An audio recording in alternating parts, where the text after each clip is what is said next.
Well, hey guys, want to welcome everyone to I can't remember what episode this is, but it is an episode of New Jackson podcast. Myself and Stevie Sheldon isn't around because he is in the midst of completing his book, which is going to be a surprise, hopefully before the end of next month. But Stevie and I have two special guests, and I'll actually let Stevie do the introductions because he's known them for many, many, many years. Good evening, everybody. Good evening, listeners, viewers around the world. How you doing? Tonight's special edition, I had to bring on two guys that I know very well, close to my heart. We've been through a lot in the past, but I had to get them on because when the internet started, if you was a fan of New Jack Swing and you just went on Google and typed in the word New Jack Swing, probably the first thing that came up in the Google search was NJS4E. And I was thinking, what is NJS4E? And I stumbled on this website. This is early 2000s. And I was just blown away. I thought, wow, I found what I've always been looking for. A site that talks about New Jack Swing, all the releases. I found a forum. I met these two guys, but we will go into it. We got VJ, we got Andrew Knight with us. I'm excited tonight. Bit emotional as well, but yes, it's good to see you guys after all this time. Brilliant to see you guys as well, and it is emotional. I like Nanamdi. I think it's the interesting thing about this is when I think of NJS4E, I think of these three people. There's a couple more people. There's DJ Freeze and KB and SBL and a few other people, but these three people, I think these three people, when I think of NJS4E, my first thoughts. But fantastic to all be together again. Just very exciting. And I want to say, there's a slight delay on my side, so okay. I'm going to try not to talk over people. But just wanted to say everything that VJ said. It's crazy to me that the site started 20 years ago. And even though we're gonna get into the highs, the lows, the beginning, the end, or whatever, or the transformation. But I think all in all, I think we had a really good run, and the fact that we're still here talking about it today, and there's still a forum or group on Facebook that's still pretty active, I think it says a lot. So it's beautiful that music has such power to bring people together in such a profound way. So that's my opening statement. Yeah, I mean, for anyone who's just coming in and not understanding, so there is. I remember being. I think I was in Los Angeles at this time, and like anyone who's a big fan of Teddy and what's going on, you always want to find out and try and search. And when the internet came around, being able to turn in a search and say what's happening with Teddy, and your site was definitely one of the sites that that you can get the information from, because you had your Right On in Black Beach and you had your Ebony and you had all this stuff, but they weren't as specific with the kind of information that I needed. And I remember, the 911, hearing about them, hearing about Tammy, what's going on. It was from you guys, and so. To really, this was before we could get anything. And, and not only that, you guys were interviewing. I mean, you probably the first people to actually interview Tammy Lucas, because she doesn't, I saw you guys interview what's his name? So from Basic Black and 911. Diesel. And so, I mean, and you had so many different interviews from people within the Teddy camp and stuff like that. So, you guys had access before there was access, and, if the site was probably 20 years later, with social media and stuff, it would have probably been a whole nother level. But, it was great as it was. So, yes, we could probably start with maybe Andrew, and then we'll get to VJ. I mean, how did the idea of NJS3, how did it all come about? So it's funny Stevie had talked about like the beginning of the internet. I remember, because we're the generation, we remember what life was like before the internet. So for me, when I would log on to this tool and then type in things that I loved, whether it was New Edition, whether it was Transformers, whether it was whatever, and I find a website about it, it just gave me so much joy and love. So for me, there's a couple of things I gotta say. Number one, the New Jack Swing music and movement meant a lot to me. And I wanted to share that with the world. So I wanted to give the kind of joy that I got when I would go and type something on the internet. I wanted to give that joy to other people. So it was really me kind of trying to be the change I wanted to see in the world. If you haven't seen it done, just go ahead and do it and make it happen.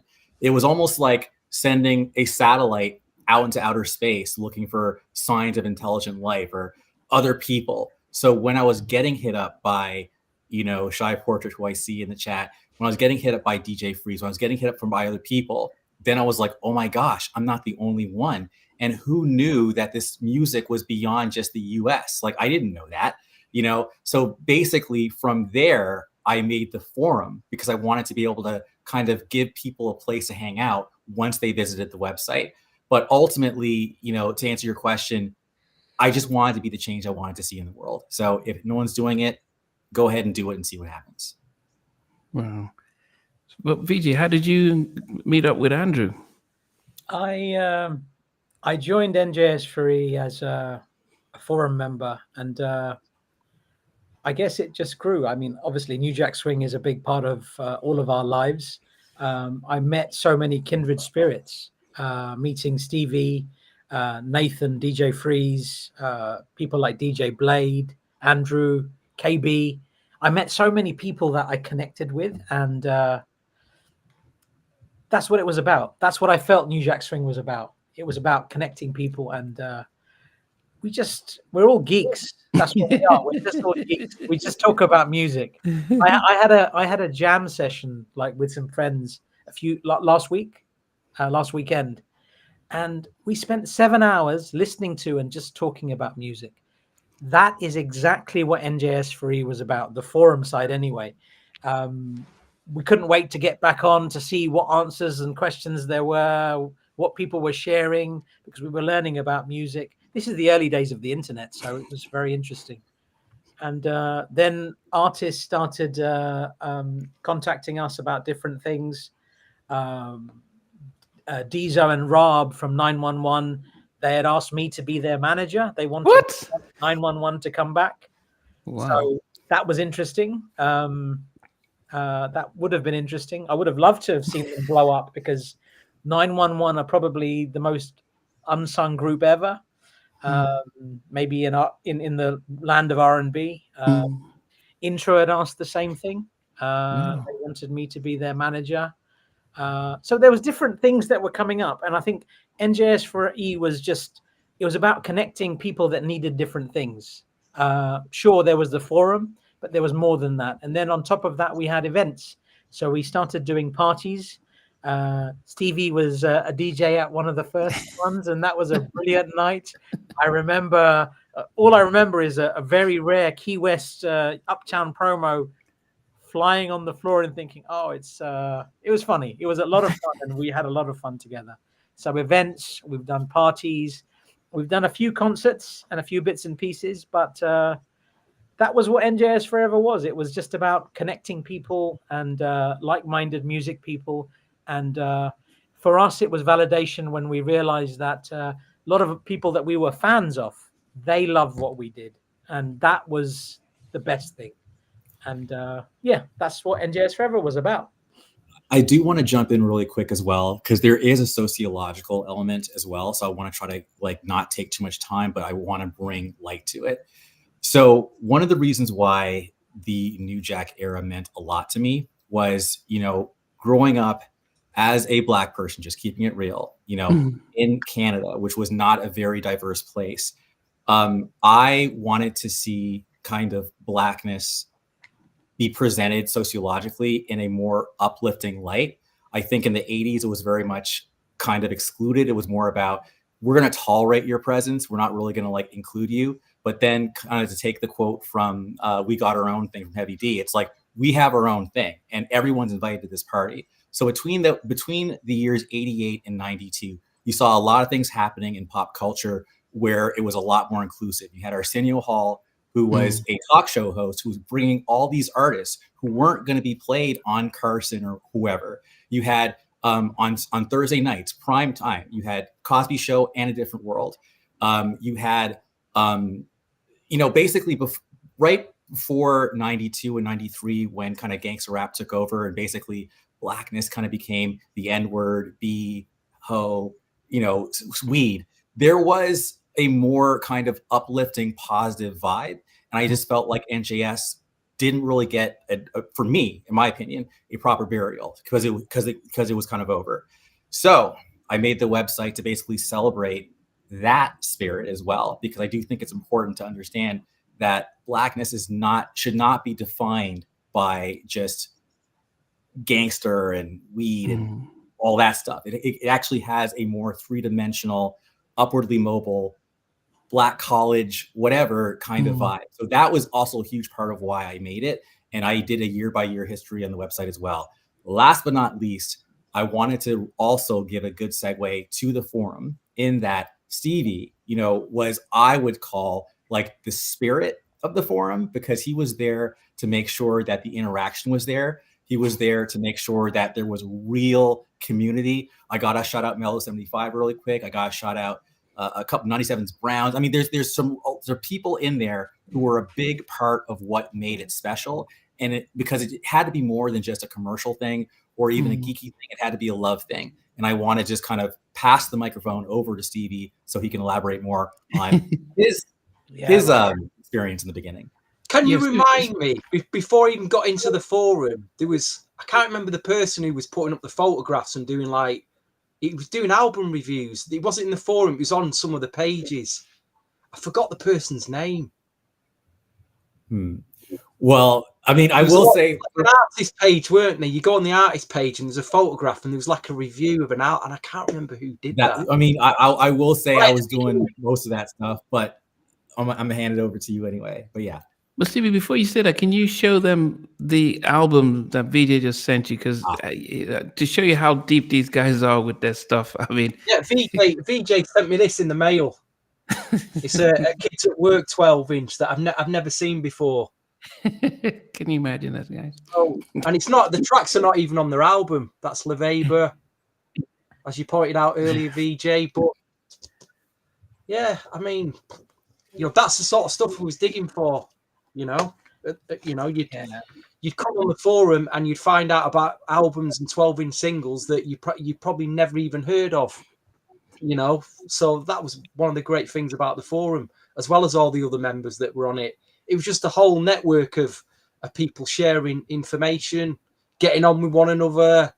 It led to parties. But you got to remember, this all took place before social media. I think what was the first social media start? Was it MySpace? After about 4 or 5 years. I actually want to even jump in there again. I don't want to talk too much, but okay. So basically, there was 3 things that I think that kind of contributed to kind of us not having the foothold we had in 04, really to like maybe 08. So the first thing is, yes, there was no social media. There was no YouTube.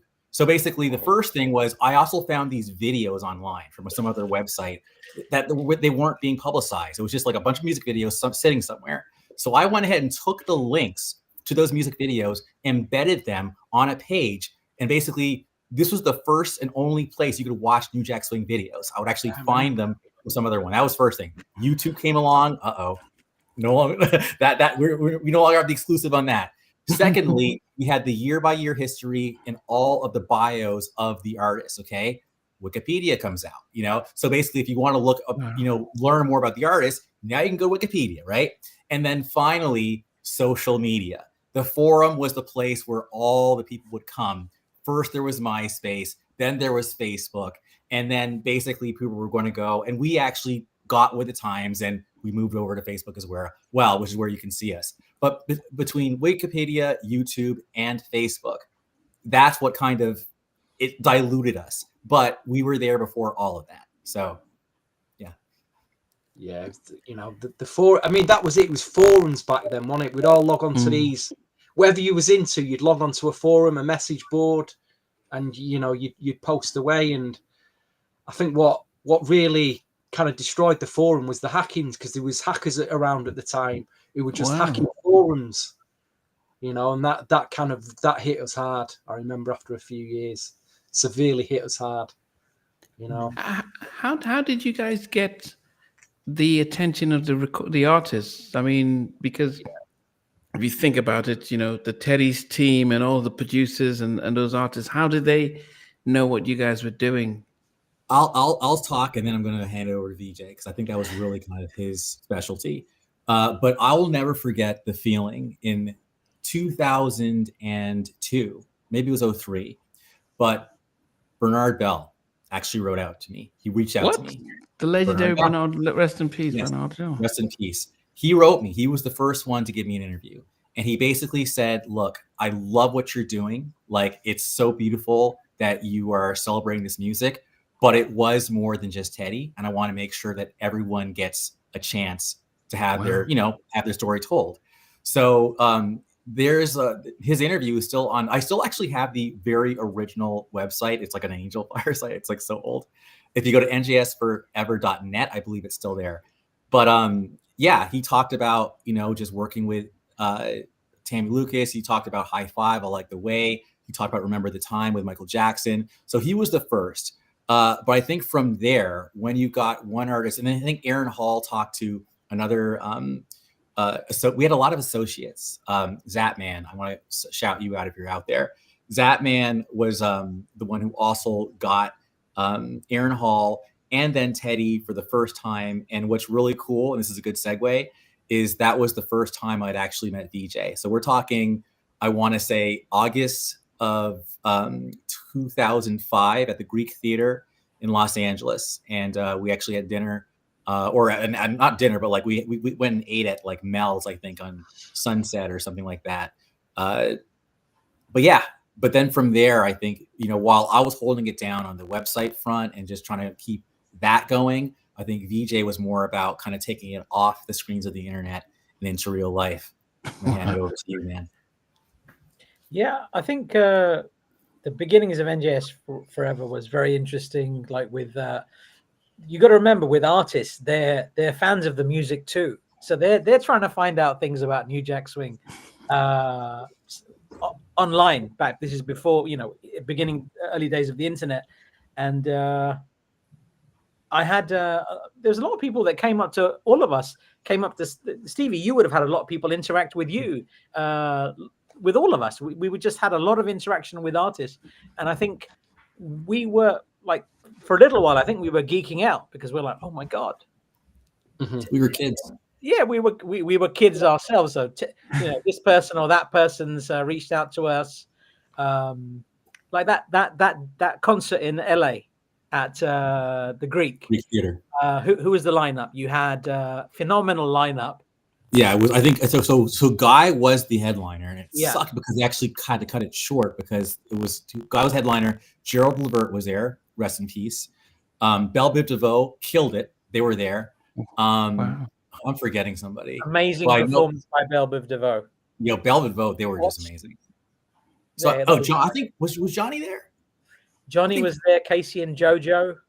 Wow. Yeah, I think they were. And who? Jimmy Jam. Remember we saw Jimmy. No, we saw him like in the Jimmy crowd. Jam when we were losing. Let me tell you, Jimmy Jam is like legitimately like my favorite producer of all time, and I am honored. Here's where I'm going to get a little geeky to say, like, you know, we follow each other on the gram. That's cool. Like, but no, Jimmy Jam. Seriously though, he is like the man. To be able to see him in person and just that was great. That was back in 2005. We were like, we're not even 30 yet. We're like late 20s. Which to me now is that's a kid. And the other thing you mentioned Bernard Bell, and do you remember, we did a party, we did a showcase event at the Sugar Bar on the Upper East Side, I think it was. 20th anniversary of New Jack Swing, and we actually had another rest in peace. Just got paid. Johnny Kemp performed there. Wow. So, you know, it's crazy to me when we look back between 04 and 08, like we did a lot. I mean, I also remember the person who coined the term New Jack Swing, Barry Michael Cooper. He's a writer. He actually wrote the script to New Jack City. When I put on the website, according to legend, it was coined by Barry Michael Cooper. He reaches out and said, "Ain't no legend. Like, I'm here. Like, I did it." You know, and he's like, sends me the Village Voice article where he coined the term, describing Teddy Riley and Gene Griffin and everything.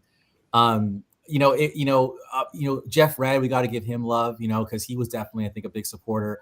I think that it just resonated. There was something, you know, in the air, but we were just kind of helping to kick it off, man. And there wasn't that like social media yet, to your point. So this was the only way for them, I think, to kind of really touch the people, you know, because everything was so cut off, like in the 80s and the 90s and even maybe the early zeros. But now, of course, your relationship with the people that like your music is everything.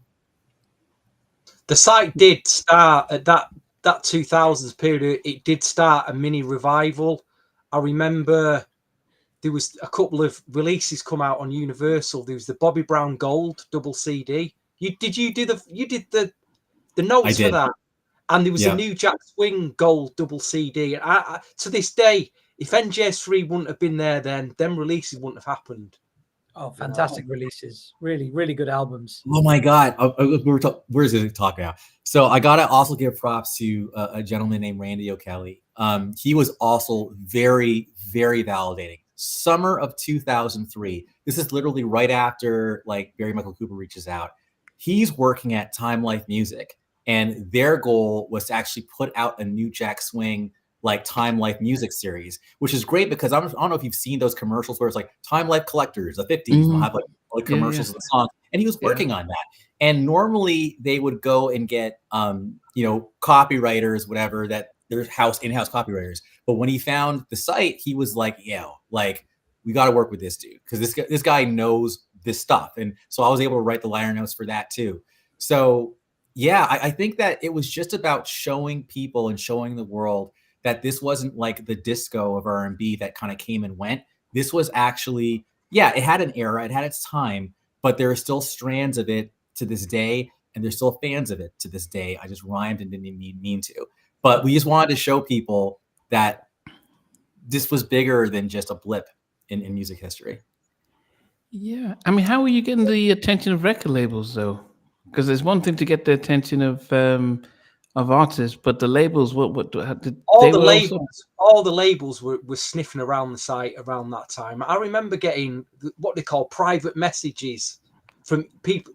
There were interns at likes of Def Jam, Sony, just writing messages. You know, I'm not going to say what they were, but they were sniffing around. I remember Andrew telling you at the time things were going on. Obviously, VJ, you wanted to take it to a different level, which, you know, you did, but there's a lot going on at the time. I'm amazed who's in these messages tonight. It's a lot of the old members, Kev the Chef, Dan. Gosh, I haven't seen Dan's name for ages. Dan's man. What up, Dan? What's up, buddy? Dan actually helped with the hacking. So by the way, the logo that you see behind, that was like when the site kind of rebirthed. We were already planning on doing a relaunch anyway, but the hacking happened in like November or October of 2005, and that really hurt us. We redid the forum, we redid the site, but it hurt. But Dan, I remember, was there to help because he was an IT guy. Hope I'm not like calling you out and say your last name. But like you were so instrumental in helping us like re-establish the site. So thank you, man. Yeah, I mean, what was the did you give a running count as to how many users or people you had at this peak? I don't even know, man. It was thousands. It was thousands for sure, but like I don't want to, you know what I'm saying? Like, I mean, I would see things like 100,000. Like, remember when hits was a thing? Like, oh, you got like 100,000 hits a month or something like that, or like something crazy. I just know it was big. I mean, but I couldn't. Maybe yeah, it was a lot. For the time, it was a lot. I think this is before YouTube. MySpace had a big impact. Do you remember we'd be on the forum and then MySpace came out? We're like, this is cool. And then there was all those different user accounts from all of our.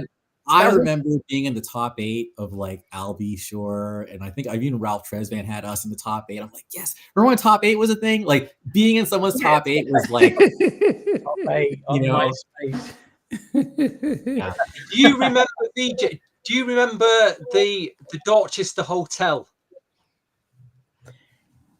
We were at I tell you where it was. It was in Soho. You're talking about with Jodeci? Yes. Oh, that was amazing. And I never forget you having like, I mean, you did really well because you had like an argument with security because security came up going, "What are you doing here?" And you try to explain to him. And then you got hold of Devontae, and I was just starstruck at he wasn't. I was like, I didn't know what to say to him. Devontae was there with his thing and his cane, and I'll never forget. That was good. I think we interviewed all 4 members, and I remember you complimented me. You said, VJ, you didn't have any recording device, and you remembered the interview almost word for word. You did. It's because I'm a geek. I remember stuff like this is Jodeci. Come on, man. Who doesn't love Jodeci? I mean, it'd be so different now, wouldn't it? If you're still in a hotel now waiting for Jodeci, you'd have a camera, you'd have everything there. But back then, just like you literally just winged it, you know? Yeah, no, that was very cool. Yeah, very cool. I mean, I don't even know how you knew they were even coming. You were like, Steve, get to the Dorchester Hotel in like half an hour. I'm like, what's going on? And it turned up. I think it's a little bit like, you know how reporters, they get a tip. Scoop. I think I got a tip. And the tip, I don't know, I can't remember how it was. And I was in touch with people that were connected to their event. And she said, yeah, they're here. So that's how I went there. That's how we ended up there because we got the tip. It's who you know, right? And I slipped her a Mars bar. but what about the information? Because as I said, I was in the States but even when I moved to the UK, I mean, yeah, you're searching for stuff, and you guys would always come up with the information about, about what they're working on, what's happening here. I mean, how are you guys getting those type of stories? Were you getting the fans from around that knew stuff saying this is what's happening? Because it felt almost like a news outlet as well as just a place where you can ask questions. Thank you. That was absolutely one of my goals. I absolutely wanted to be basically a media, like a broadcasting thing. Like I saw NJS4E as like a baby MTV or something. Like I wanted to be what I would call a pop culture purveyor. I wanted to be a place where people could go to get information. So there was like a latest news page. There was like, again, that's really what you're referring to. And I think for me, it was more about just being an aggregator, like finding all these different things and then bringing them together. So I always had my ears out for like whatever was happening. So if it could be verified, we would report it or we would link it. So I would call it aggregation. I would just call it just gathering it from wherever we could, however we could, and putting it in one place. Yeah. But then also, would any opportunities to swap like the latest mixes or rare finds? Was that ever a part of the forum at the time? That was going on. It was going on. Like it was kind of going on privately. Okay. We weren't. No, what's funny? What's funny is another thing. Okay, so it's so funny. I would consider myself definitely probably like B+. Like there's people who are even way more fanatical than even I am about the music. So I didn't know that there was almost like a contraband, almost like illicit's too strong of a word, but it's almost like these finding these rare like radio only, promo only mixes of like Black Rock. There was a kid, I think from like Japan, who was always asking, does anyone have Black Rock? Can you find Black Rock? It was this like holy grail of like Teddy Riley production. It's people fiend for this stuff. It's almost like a weird like do we talk about the addiction? No. Anyway, I'm being too dramatic now. But seriously, when you talk about those unreleased mixes, yeah, people can get a little weird because you might have paid a lot of money to get it. It might be hard to get it, but it's there and it exists, and you're just like, Anyway, yeah. So, VJDX, how did you get connected to interview Rex and Effect? Because it'd be good to hear some of those stories when as people ask. So Mr. Blackbeat has just asked that question. It's with Rex and Effect. I think that was the weekend that because NJS4E was nominated for sorry, go on. Best honorary website, and it's actually perfect because Randy talked about that. So so the VH1 Hip Hop Honors in 2007, it was all about honoring Teddy Riley. He was one of them. So they had like Teddy Riley, Missy Elliott, Snoop Dogg, and I think some guy who did a movie called Wild Style. So best honorary website, right, was one of the categories. So for Teddy Riley and New Jack Swing, they chose our website as the official website for New Jack Swing. And that's when VH1 recognized us. So it was me, Vij, and another friend of mine named Paul. What's up, Paul? Shout out to you. We got out there, did work, met Andre Harrell, but we're going to talk about that later, but then go back to you and Rex and Effect. I think it was one of the events because there was a lot of events around the VH1 Hip Hop Honors. There was events, multiple events every day. I think it was for 4 or 5 days. And one of the events was a discussion. Was it about New Jack Swing or was it about the music with Andre Harrell? And I think Akil was one of the people on the panel as well. It's the same day. Yeah, I think it was New Jack Swing. I think it was. I think it was a conversation about New Jack Swing. And we interviewed Akil Davidson because we met him then. He knew who we were already, and Andre Harrell. And that's how we met Rex and Effect. And obviously, we stayed in touch. That's how we met. And at this time, you guys aren't say, Stevie talks about being starstruck when he saw Devontae and stuff. But were you guys desensitized from this and thinking, okay, we're actually the big deal here, and you guys need to hear from us? Or what was it like? Can I say something about this one? Yes, you can. So we did that. We were at that concert at the Greek with Guy, Belle Biv DeVoe, Casey Jojo, Gerald Levert, Johnny Gill, whoever else was there. Incredible lineup. And at the end of it, Teddy Riley he asked us to come out for dinner. And for us, I was starstruck there. I have to be honest. Like your Devontae moment was your Devontae moment. For me, it was Teddy Riley in Los Angeles, and he's taking us to dinner. And I called up I spoke to my wife a couple of days later when I came back, and I said, I think meeting Teddy was the second best day of my life after the wedding. That's how I felt, because it's like Teddy was a big deal, man. I love Teddy. I've obviously calmed down a lot now. I'm not like that now. All right, Teddy, nice one, good one. That's cool. So none of that now, but at the time, I was definitely starstruck. Was that before or after? Do you remember the London gig where we met Teddy round the back entrance after he finished performing, and he was in like this big black cab, and he said he was got to China Whites, and you said to me, Steve, do you want to go to China Whites? I've got to go to work in the morning, and I'm like, now. Oh, yeah, that's it. And it could be a P Diddy after party that I'll walk the other way. Anyway, we won't go. That we missed out on. Yeah. No, I think what that was Hammersmith Apollo. That was a gig. I think who was there? I want to say it Teddy and Blackstreet, and who else was on that bill? I can't remember. I can't remember. Was it Jodeci was on that bill? No. It was the one where Guy was thinking, is Guy gonna come out, and it was just Teddy. Was it that? It's that build up was Guy featuring Teddy Riley. So this was afterwards.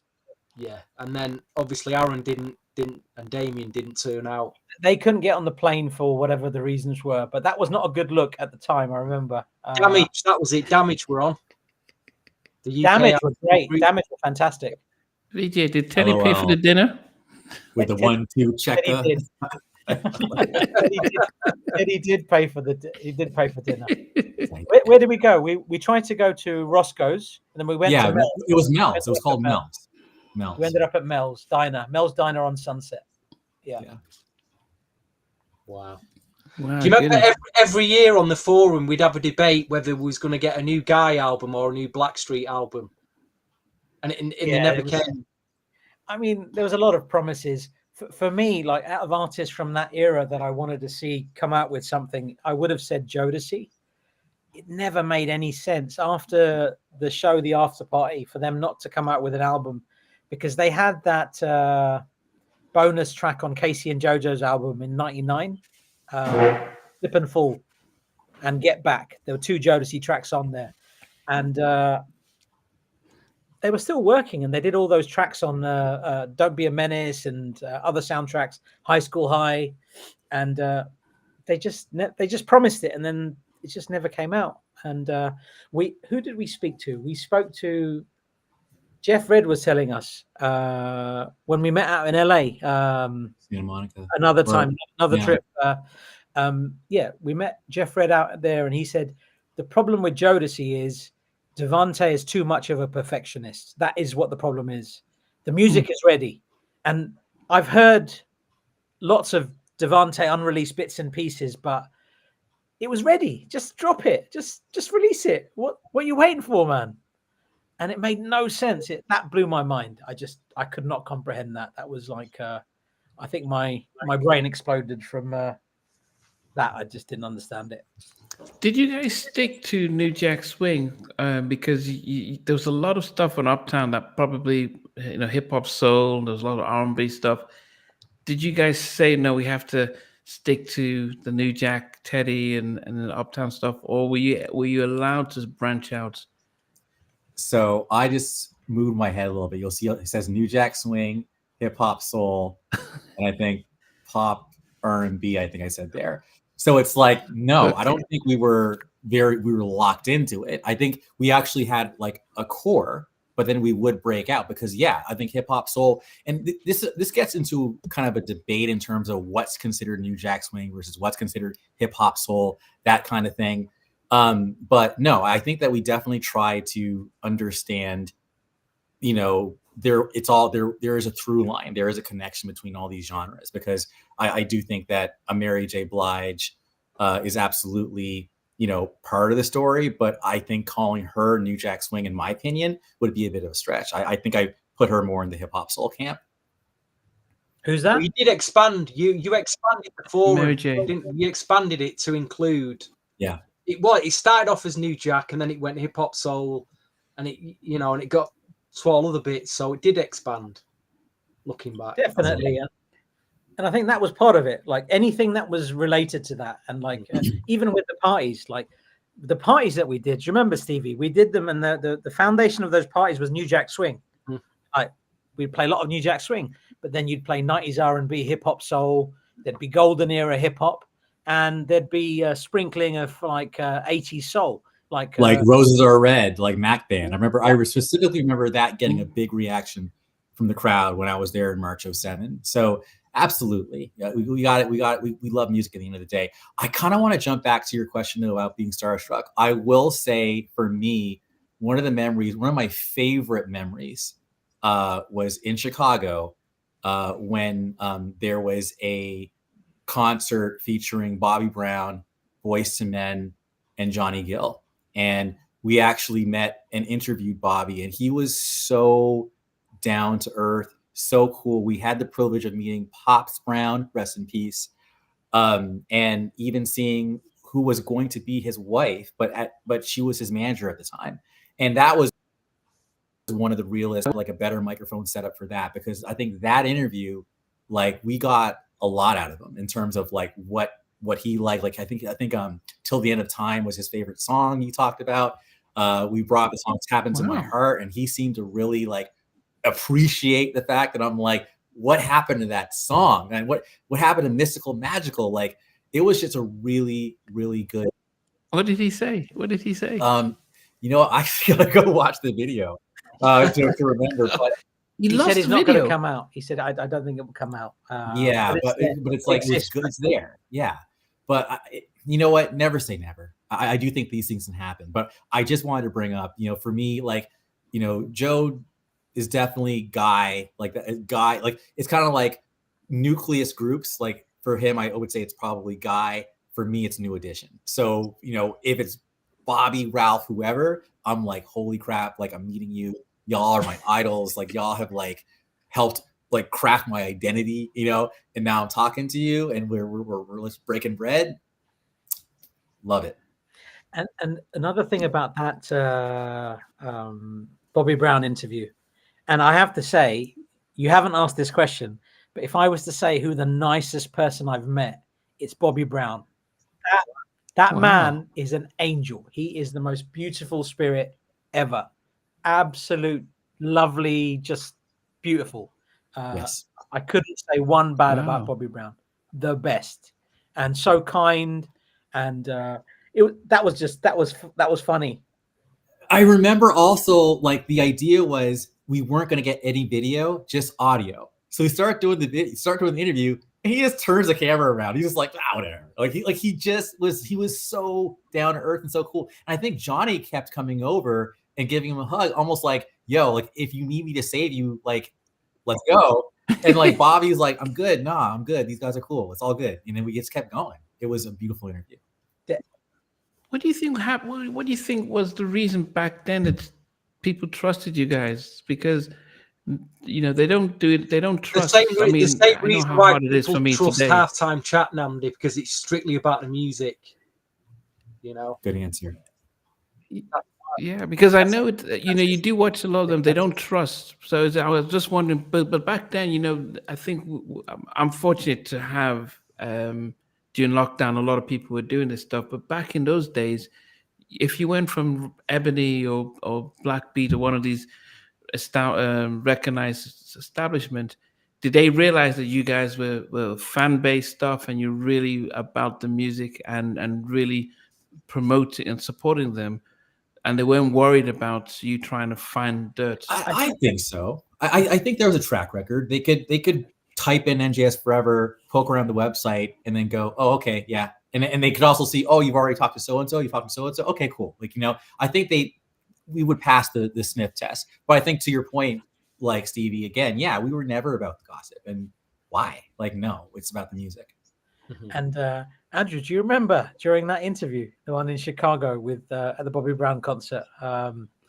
So his wife was his manager at the time. I think she's still his manager. So yeah. We realized after a bit, we're like, that's the girl on the sax from the Rump Shaker video. Yes. Like, what? Yes. That's the girl from the Rump Shaker video. And me and Andrew were like, if anybody's watched the Rump Shaker video and you've seen that woman, that lovely lady with the sax on the beach, you'll know why we were so excited. We were like, it was great. It was great. We were very excited. You didn't ask her. You didn't say were you the one? What's that?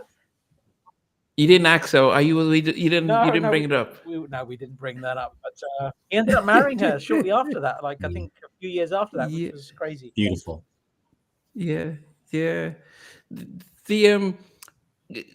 who was the most? So you probably was one of the most down to earth and friendly. Who was the one that you really got to learn a lot about some backstage stuff that like, wow, I didn't realize that. Who dropped gem after gem after gem. It's like, wow, this is proper exclusive. There's a few of those. I think an interesting one was Teddy had a DJ called Cut Technician.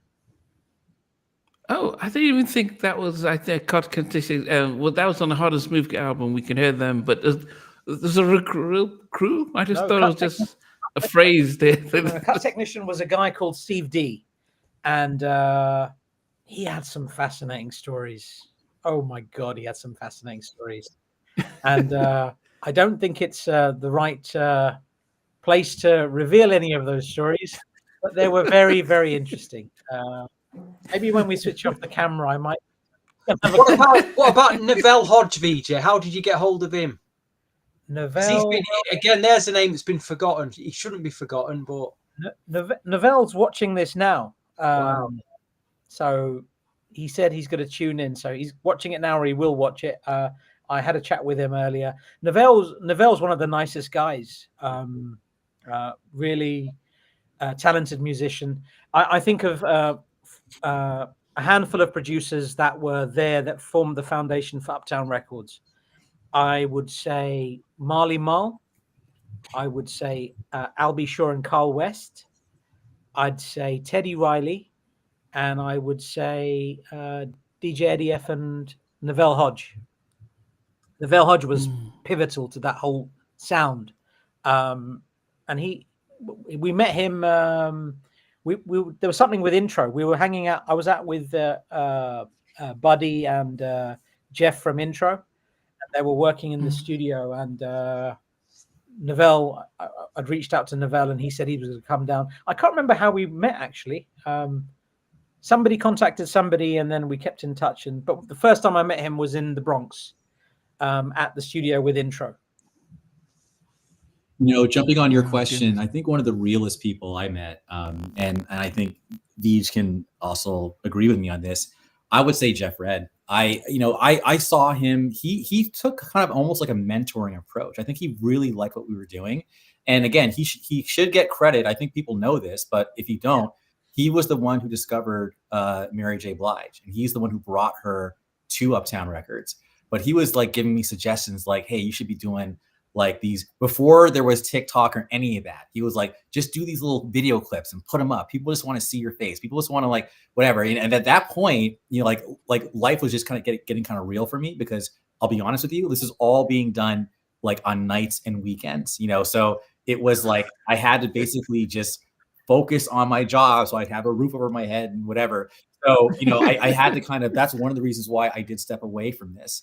But back then, he was very, I think, excited, enthusiastic. We actually had a party at a place called Mansion in Manhattan. It's gone now. It was a meatpacking district.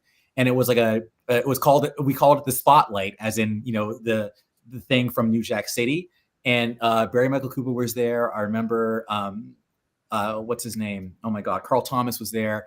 But anyway, I Found Lovin' comes on, right? And the DJ plays it, and all of a sudden, like everyone's just like turning around, and Jeff Red stands up on like the couch with the microphone, and he's performing.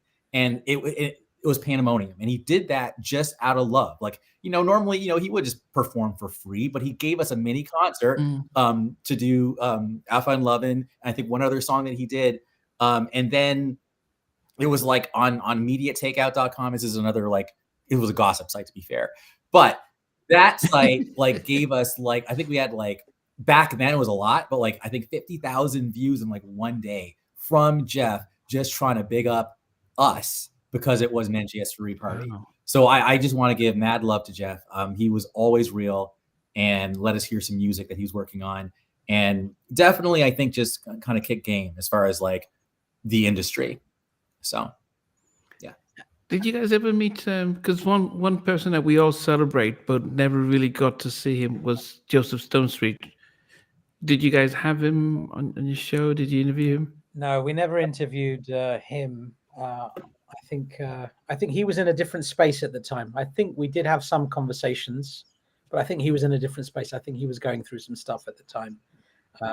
But Joseph Stonestreet, for those that don't know, somebody has unearthed a Joseph Stonestreet recordings with Teddy Riley, and the world of music collectors has gone potty at the moment. They've all gone mad. It was recorded, I would say, sometime between 93 and 94. And wow. To say music collectors and of that era are excited would be an understatement. Yeah, somebody just sent me a link of it uploaded on YouTube, where a track with the two of them. And for those who've worked with him or known him, they swear by it that they probably, even Diesel doesn't come close to how he was. And he I think that's I Want to Make Love. I think they said he didn't write it down. He was just ad-libbing the entire song. So yeah, it's just amazing. Did you guys ever get to Future Records, Future Studios? Did you ever? No, we didn't get to get out there. This would have been a little bit after that. I think it was gone by that Okay. point, right? It was gone. It was Yeah. gone. It was gone. Okay. It wasn't. You got to mention the meeting of Andre Harrell. How did that happen? So that was through Barry Michael Cooper. He was because he was still tight with Andre, and he was the one who told us he's going to be here at this event at this time, and make time for him. So when we finally approached him, he was like, "You're the one talking to Barry." I'm like, "Yeah, cool." And then we just had the interview on the steps, and I gotta tell you, that was definitely like, yeah, if you had a stethoscope on my chest, like at that point, it would have been like gunk. It was like, man, this man right here, like he's basically the man. It's so crazy how, not to get controversial, but like I'll just say it, whatever. He's like the Russell Simmons of like New Jack Swing, but it's just crazy how some of these names you just kind of go, because like, whatever. But he was. I know Heavy D was actually rejected from Def Jam. I think Andre founded Uptown for Hev, because Hev and the whole he was more of a Harlem hip hop guy, and they didn't they were like, he's too R&B for us. So Andre's like, fine, whatever. Let's make Uptown. Let's have our own aesthetic. So meeting Heavy D, that I feel blessed to have had happened. I'm pretty sure that might have been a Vij orchestration, because you knew. Oh, you met Heavy D? Man. I met him in 2009. You weren't going to go. Yeah, because that was. I forced you. I said, that was already towards the end. Calm down, man. Just, you got to go. You got to see Heavy D. I didn't feel like going because life was getting too real, and I'm like, hey, I gotta pay these bills, man. And we just like, dude, you will regret this. And of course, like, I went, and it was nice. Like, I wanted to get the interview, but he was like, we'll do it some other time. And that of course sucks, obviously, because we can't now. But meeting him, the thing I remember, which is so odd and so random, was when I shook hands with him. It was like my hand was swallowed by his hand. His hand was like the size of a ham, dude. His hands were enormous. He's a big dude. Like, he's bigger than you imagine. If you imagine him big, just think bigger. Like, he's a big dude. So that's why I remember. I was like, man, anyways, that's that. I also gotta say one more thing really quick. Interviewing MC Brains, that's another like video I wish I had. And I think what happened to it was, again, I was already in that mode. VJ alluded to it, where I was like, okay, I need to focus on other things now. Like, this is like not taking care of business. So I was like, okay, take the tape, do your editing, send it back to me. Never got it, and I wish I had actually just kept the tape myself, because that was a really good interview. We learned a lot about Michael Bivins, the East Coast family, why he kind of went quiet. I think he even sang like that song he did, Boys to Men. Like, it was a great interview, and I to this day wish I had it, because that was fun. Who was recording? So who did you swap and say, okay, VJ is going to interview this time, and then Andrew, and then who had a video camera? It depended where we were, really. I mean, like, I'm Europe based, so I'm a Londoner. So if there's something happening on this side of the world, I would be there. If I was in America and different places, then I would do it. But then Andrew was in the hub. He was in New York City, or he was with me, whatever was practical. There was no ego there. It wasn't like I should do it, you should do it. And speaking about egos, I wanted to say something about the Andre Harrell interview. I would like to say that me and Andrew, me and Knight were equally excited to be meeting him, because it's Andre Harrell. He's the man that started Uptown Records. And when the interview came about, we knew each other enough, and we were comfortable with each other enough to say, hey, listen, we're just doing this together. Yeah. And there was nothing. We just knew our body language, everything. We were in sync, and it was amazing. Yeah. And that was magic. And when you've got somebody that you're working with, where you get on with on that level, where And don't get me wrong. If I'm doing something that Andrew doesn't like, he's calling me out on it, and vice versa. If he does something that I don't like, I'm saying, "Hey, buddy, I don't think so." But we had mutual respect and understanding, and I think that was very important. But where are the videos then? Oh, they're on YouTube, but they're like all like 15 years old and stuff. So maybe what we can do afterwards is I can like send over to you, and then you can post as you wish. But they're all there. They're all on either the NJS4E YouTube channel or the Night 77 YouTube channel. But they're all there. Mm-hmm. Apart from MC Brains, yeah, because I didn't even know you'd done that, man. Right?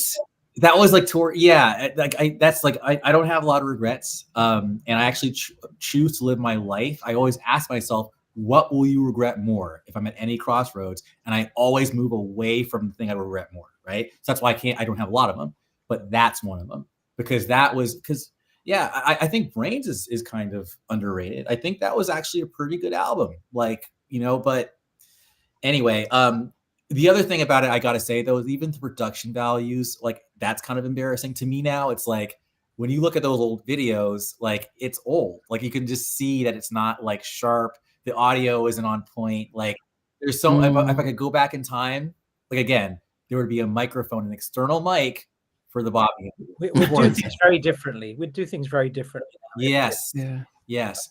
But I also think that we were maybe 10 years too early. I think to your point earlier, like, yeah, had we done this later, yeah.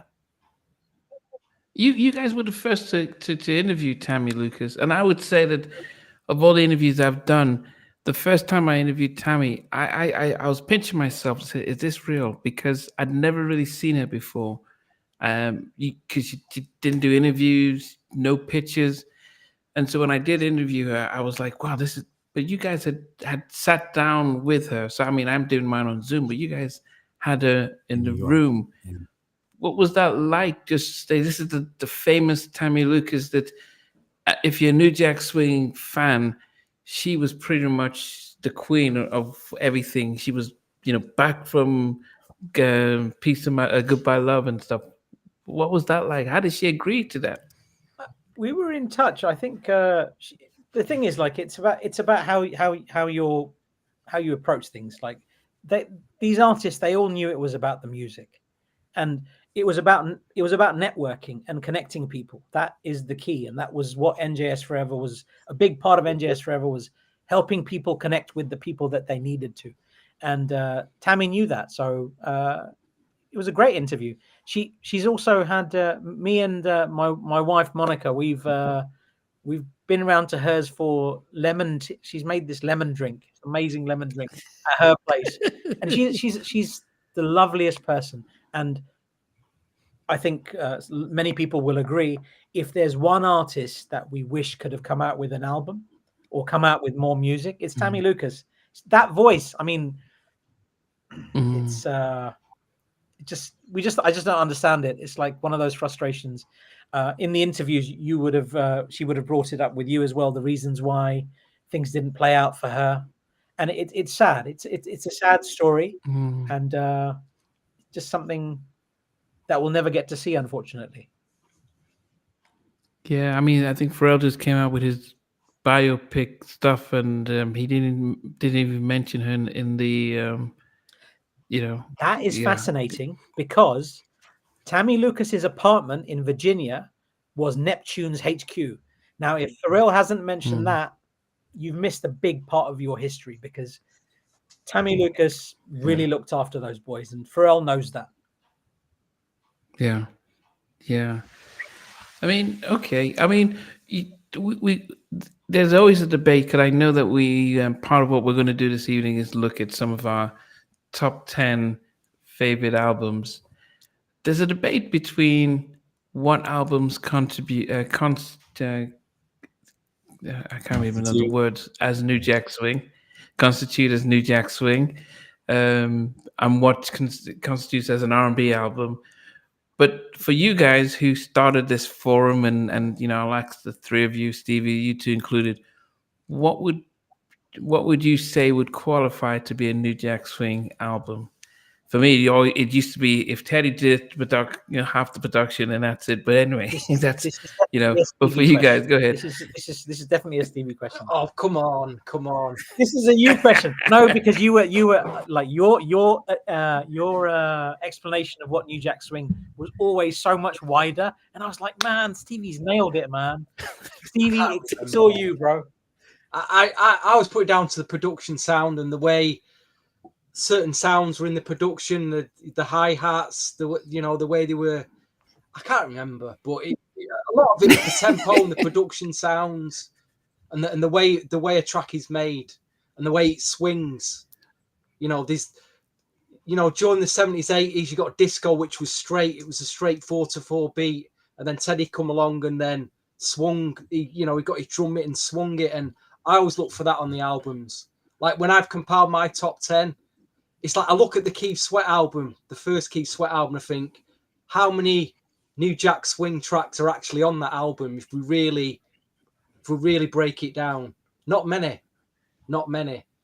So again, on the first Keith Sweat album, how many tracks are actually production-wise swinging before you all put Make It Last Forever in your top 10s? And with I'm playing devil's advocate there. With that in mind, I feel the same about Any Heartbreak. Like Any Heartbreak's a perfect album, but then how many tracks actually New Jack?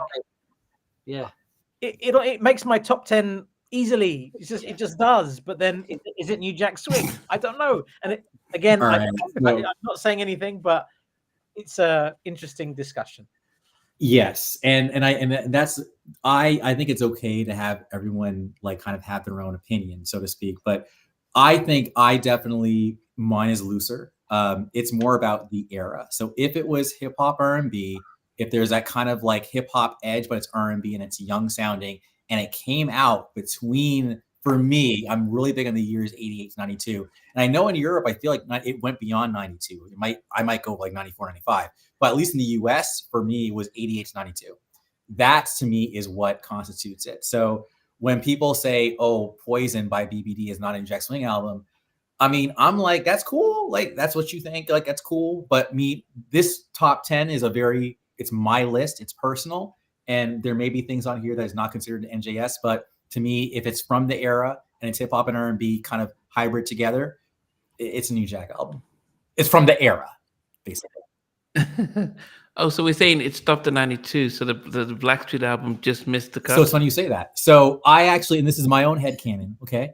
But like, to me, 93 and 94, but really 93 is like what I call like the post New Jack era.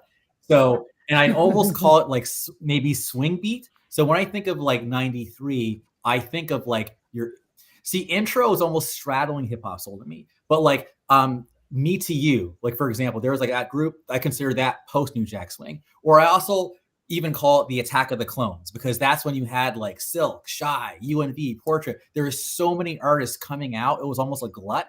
And I consider that the post New Jack era. So then by 94, 95, the tempos are slower, the combat boots come on, and it's more about swaying. Then to me, it's more hip hop soul. And that's where I consider even the first Blackstreet album, even though a lot of people say, no, that's New Jack Swing.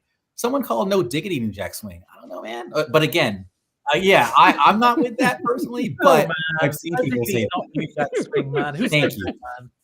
Oh, one more thing. And then there's also, I think ever since like NJS4E kind of came and went as a website, now I'm seeing people say, oh, Control by Janet is the first New Jack Swing album. And I'm just kind of like, what? But it's like, no, man. Or Nasty is the first New Jack Swing song. Yes, I get it. It was like hip hop beats, but to me, I'm more inclined to say, I Want Her or Just Got Paid or even Groove Me, like as far as like being like the nucleus, like the declaration of the movement. But anyway, I'm talking a lot now, but No. Plus, we have to be. I know it's a tough one. I think I've heard Marley Marl say, "Well, I did tracks with Heavy D and the boys first, so I was the first one to be doing New Jack Swing." I'm thinking, well, it's not really about the production. It was something about what Teddy was doing and his sound that caught Barry Michael Cooper's ear, and he gave it that name, and I think that's why people start to think it was. So yeah. And Justin has just brought up a couple of producers that should be mentioned: Dave Jam Hall and Vincent Hubert, and 3 boys from Newark, including Ike Lee, Keama Griffin, and the rest of them, Ben Garrison, etc. They all need to be included in a conversation. Soul Convention, incredible producers. Oh my God, Soul The Convention. characters, Troy Taylor and Charles Farrar, Tim and Bob, Dallas Austin. Denzel Foster, Thomas McElroy, even out in the West Coast, because they did the whole Tony, and Vogue stuff. That's one of my favorite quotes. I can't remember which one of the On Vogue ladies said it, but they claimed that Foster and McElroy were the creators of New Jack Swing, and I'm like, no, they weren't. I love their sound. Foster and McElroy, everything they did during that era, fantastic. Everything. They're just brilliant. But to say that they'd created New Jack Swing is a little unfair, I think. Before we go into the albums, is it possible for each of you just to give your thoughts about Teddy Riley? Just, because I don't know if he woke up and thought, I'm going to change music and stuff and create this genre that would really shape the world. But, it'd be great just to hear, you can start with you, VJ, then Andrew, then Stevie, just to characterize what your thoughts are on Teddy.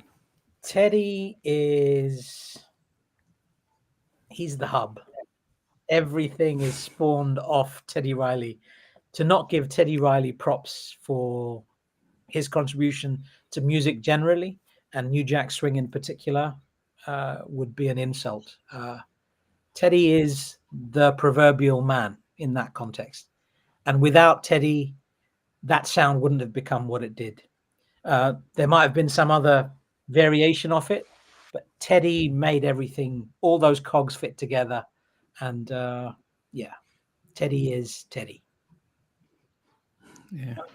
Andrew. Teddy is blessed. He's the golden child. He is the nucleus of New Jack Swing. I think that he actually, believe it or not, even though people who know Teddy will say his name, I still feel I get a certain almost like underrated vibe, though, in terms of just like in the general music pantheon. It's like you almost have to know what New Jack Swing is to know that name. But I think at the same time, he did so much, just as a kid in the St. Nick projects, like making like My Prerogative in a bedroom, and just being so musical and being able to incorporate so many other styles, but then make it his own. He was a movement. He was a golden goose. He is absolutely someone who, had he not been around, the whole musical landscape and maybe even pop culture would be different than it is now. So he had a lot to be proud of. Yeah. Two things. If I hadn't discovered Teddy and his sound, I don't think I'd be the fanatical music collector that I am today, because once you started collecting the tracks that he produced, you're constantly looking for the one that you don't have, the next thing, and it's an endless search. So, secondly, I'm going to go back to the forum, because we had a member on the forum who was probably fanatically the biggest fan of Teddy Riley ever, called guy in South Korea called Mish98. Let's not forget him. I don't think I'll ever forget the fanaticism of Mish98. He was Teddy Riley's biggest fan, bigger than VJ. That's a hard thing to do. Yeah. So, I mean, the reason why halftime chat is here is because for you, Namdi, and I know it's still a holy grail for you. You want that Teddy interview. I know you still want that interview, and and hopefully one day we'll get it for you. But it's VJ, Andrew Knight, myself, we've all met him. We've all had time with him. So it's just you that's left, and I think everybody that's associated. I want to say something really quick though, Namdi. You've done really well. Like I was skimming your stuff, and like I see you talk to, I think it was Coco of SWV. Like, there's a lot of artists that you've talked to. So if you don't mind, like, I'd love to hear a little bit more about your journey, like real quickly. I know that you're the one doing the interview, but I'd love to hear your journey with this music. Oh, by the way, Namdi, this is what Andrew does. This is what he does, the old switcheroo, man. That's the switcheroo. You know, it actually started with Teddy. It started with hearing My Fantasy, and you know, in the '80s, there was three people that I didn't always got. It was Michael Jackson, Steven Spielberg, and Teddy Riley. Anything by those three, I had to watch, I had to buy. And it started when one of my friends said, "Oh, you know the guy who sang My Fantasy? He also did this track, Just Got Paid, and he also did that." And I was like blown away, like, oh, before you just listen to, I used to just listen to a song and like it. I never linked the two. So I never knew, oh, I need to start watching a Spielberg film because he did E.T., he did Raiders of the Lost Ark. Oh, anything he does, I need to watch. And that happened with music. So I was obsessed with anything Teddy, anything he came out with, I'd listen to a track and says, even the Bobby album, I was like, yep, I'm sure he did this, but he did that track. So that was how my passion for music was, just Teddy. So all my friends would know that I was so obsessed with Teddy, and that's all I would buy. Didn't even care for anything else other than his stuff. So that has always been my part. And I think the channel itself, I think it started really as a chance to say, okay, maybe let me just hear some of the stories and just listen to these guys, the backstage, because I'm a therapist. So just to hear about their journeys and stuff like that. And even though I've probably interviewed everyone around Teddy, apart from Teddy himself, sometimes it's like one of those soap operas where you miss Mr. Snuffleupagus. Only a certain genre of people will know that's like Snuffy comes in and then he goes out and like, oh, you just missed him. And I think you still need to keep that drama going for it to be continued until next time. So, which is perfectly fine. But for me, as I said, New Jack Swing was Teddy, and anything else was just imitation. That's how it used to be. If he mixed it, if he just just featured in it, that was enough for me. I need to get it and get the singles. So yeah, so that's why, as I said, back when I used to search Teddy Riley news, your site would come up, and I'm just like scrolling through, like, wow, look what's going. Okay, wow, he's done this, and and that was how I knew about you guys back in the day, just searching for stuff. I mean, I think there was an interview Ed Lover did with him, and I think on the forum he had the link to the actual audio, and probably one of the best interviews he's done, where Ed could talk about everything and he was just relaxed. And so being able to get all those things from your site, that's how I think Google will always say, oh, your top search was always on Teddy. So definitely that was definitely the connection for me. But would you say, like you said something interesting there? You said if music came from Teddy Riley, that was the real deal, and if anybody else did it, it was imitation. Do you still feel that way? And when you listen to there's so many producers, incredible producers. Full Force deserves a mention. I mean, how good were they? The Louis Silas Jr. remix. Somebody mentioned Louis Silas a little while ago. Some incredible remixes during the New Jack era. So there's a lot of people that did some really cool stuff. Yeah, I mean, as I said, it was always Teddy first, and then everyone else was second. Now, I will say that in the mid '90s, I was, it was almost like when I think, and Andrew mentioned it about when you talked about how gangster rap sort of kind of became so popular that it kind of put a shadow over New Jack and R&B. The biggest disappointment with the Blackstreet album was it was heavily influenced by the Chronic. It was, let's get the George Clinton type of samples and go that direction. And I think that it was I don't know if it was Interscope that says, look, that's where the money is, go this direction.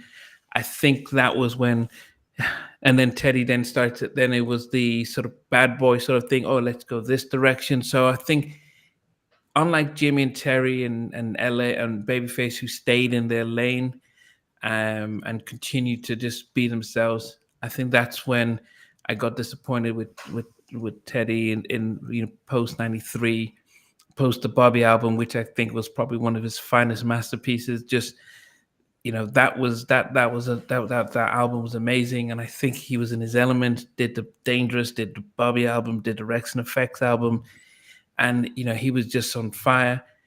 And I think that the even the Blackstreet album was good, but the sampling and stuff was too much influenced on West Coast, and I think it I disappointed gotta me a jump little in. bit. Namdi, you just said something Okay. that so resonated with me, and that is, like, for me, there's an era when artists are creating or they're blazing, like they're setting the trends, and then they start following the trends. And to me, it's kind of sad to watch and see, but to me, it's obvious, and you just hit the nail on the head. You're right. Like, I feel like between 88, maybe even 86 to about 93, Teddy was setting the trends, and Jam and Lewis, for example, with songs like The Knowledge they're following Teddy, and even the NE remixes, like, we're following Teddy. But then by like 97, it's almost like Teddy's sounding a bit more like the Hitmen from Bad Boy. And to your point, that high-pitched G-funk you hear on that opening of even the Blackstreet album. So again, not knocking people for like kind of keeping up with the trends, but there is something to be said for setting versus following. And I think you just, man, like I'm just like, yes, that's crazy that you just said that, because I felt it. Yeah, and as a massive fan of his, it was hard. We had Miller. What's the guy's? The Miller. Yeah, and then he had Not a Butter, and the videos, and I was like, what's going on? What's going on? What's going on? Stuff with Method Man, Party and Bullshit. It just didn't. It was like, wow, what's going on? And people who used to be under him, like the Neptunes or Rodney, they were all just going, just passing by. And I'm thinking, well, these guys will just, Rodney would talk about how, just look at what Teddy's producing and stuff. And I don't know. So it was, and my final thing is that I never wanted Teddy to be part of Blackstreet, because I thought that if he was part of a group, he would be distracted. If he was just in a studio making the music, he would just have to have the space. But when he joined Blackstreet, David Miller, when he joined Blackstreet and they had to tour, and it was just, that was when he started losing the edge, because Jimmy and Terry were always in the studio. Babyface, he'll do an album, but he always had LA, and he was able to be focused. And when he did Blackstreet, I wasn't happy. When he was featuring Teddy, the Baby Be Mine, I was like, okay, that's cool. But when he came out the album, as much as I enjoyed him on it, I just thought, man, I just felt that this was it. This was going to be, this was not going to be great in the long term. And that was it. And, because I just wanted him to always to win. He was my favorite. He still is. I always wanted him to win, always be on top, always be the innovator. And I just thought it was just. I've cried once when a group broke up, and it was when Guy broke up. I physically cried. Wow. I couldn't believe. I love Guy so much. I was like, what's wrong with these people? Get together, man. I was distraught. It was not good, and because I was then keen to see what Teddy would come up with, and Joseph Stonestreet on Baby Be Mine on CB4 was extraordinary. Joseph Stonestreet, that voice, my God. Yeah. We know some of the stuff that happened and why Joseph Stonestreet was removed from the group. But all of that stuff aside, I think Blackstreet was not all it could have been. It had Joseph Stonestreet stayed. Don't get me wrong. Phenomenal. The first album was phenomenal. Was it good as The Future? Not in my opinion, but that's my opinion. But still a very good album. And I think their albums got worse afterwards. They weren't bad. They're all very good albums, but they weren't the same. uh, Yeah. Yeah. Wait, so you didn't like Wizzy Wow? that's your favorite song? Isn't that your ringtone? I think so. Or sorry. I mean, Stevie, do you think if Teddy was not in Blackstreet, music-wise, he could have still been on still a force as a producer, or do you He think could always maybe I was be a over force as a producer, exaggerating? but I think he's better off in a group. Yeah, Oh, you think so? he tried the solo thing and it didn't. Virgin Records signed him for a solo album. They never put that album out. If you've heard the album, you know why it didn't come out. Quite obvious why. We won't get into that, but I think I look at what's going on in music now. He could be producing for a girl act or another guy act or something. The guy can do anything, can't he, with a keyboard and a drum machine? Yeah. No, I didn't want him to be an artist. I just wanted him just to produce, and then even if he came out with a Teddy R album with Teddy featuring Tammy and featuring, that he has features. Has he not made him enough money singing now and that he stuff doesn't like need to produce music anymore? I don't know. Has he got such a personal wealth that it's like a boxer, innit? Boxer, who's like Anthony Joshua. He's made all his money. He doesn't need to box anymore. I wonder if the Dangerous album is doing it for him. I mean, I'm sure Dangerous is still residuals, I'm sure, coming in. Yeah, I don't think Teddy, I think he Gene took a big chunk of his cash and of stuff, but I don't think he needs to get a job or stuff like that. And because he could be producing continuously, but I just think that when I see how Jimmy and Terry, even though they're phenomenal, when you think about the diversity of artists they've worked with and how they've kept their music and their sounds consistent from decade to decade, and the Babyface as well. I think I think that was when because Teddy got nominated for a Grammy Producer of the Year just on the Bobby album. They didn't even include the Dangerous stuff because Michael co-produced it with him. But that was just that level. And I've heard about how Louis Sowell was just telling everyone else, man, have you seen what they're doing on the Bobby album? Just the level he went up to, and I just did not know. I just thought the being on the group was just, it took it away from him. When he was in the studio with Gene Griffin, put him in the studio and he was just banging out tracks and stuff like that. I mean, he was just, do you guys remember this conversation that we had on the forum? And the conversation was about, was GR Productions mute sound, was that better than post GR Productions? So Teddy by himself, when he was with, Teddy wasn't by himself. He had people like Spragg who deserves a shout out. People like Mucho, Bernard Bell, obviously lots with him as well. But GR Productions, so Gene and Teddy together, or Teddy by himself? What was a better sound? Gosh, that's a whole other podcast debate. we may have to do this. I did try to ask him that question when I interviewed him for 10 minutes, or 10 minutes with him. One of the first questions was, how did the GR sound that you had in the beginning morph into the sound that you had, say, by 92 with Tammy Lucas? Because there was a real change in the sound. I felt he'd refined the sound by 92. I thought maybe he was using different bits of kit, but he'd really nailed it. It was so refined, and he perfected it by then. Hey. But what about 91 when he came out with the stuff in House Party? I Like Your Style. Far more up tempo. He started off the tempo. Come on, man. I Like Your Style and Radio. I Like It Radio. Not that time. That's what I mean. He'd refined. He's perfected it by then. It was perfected.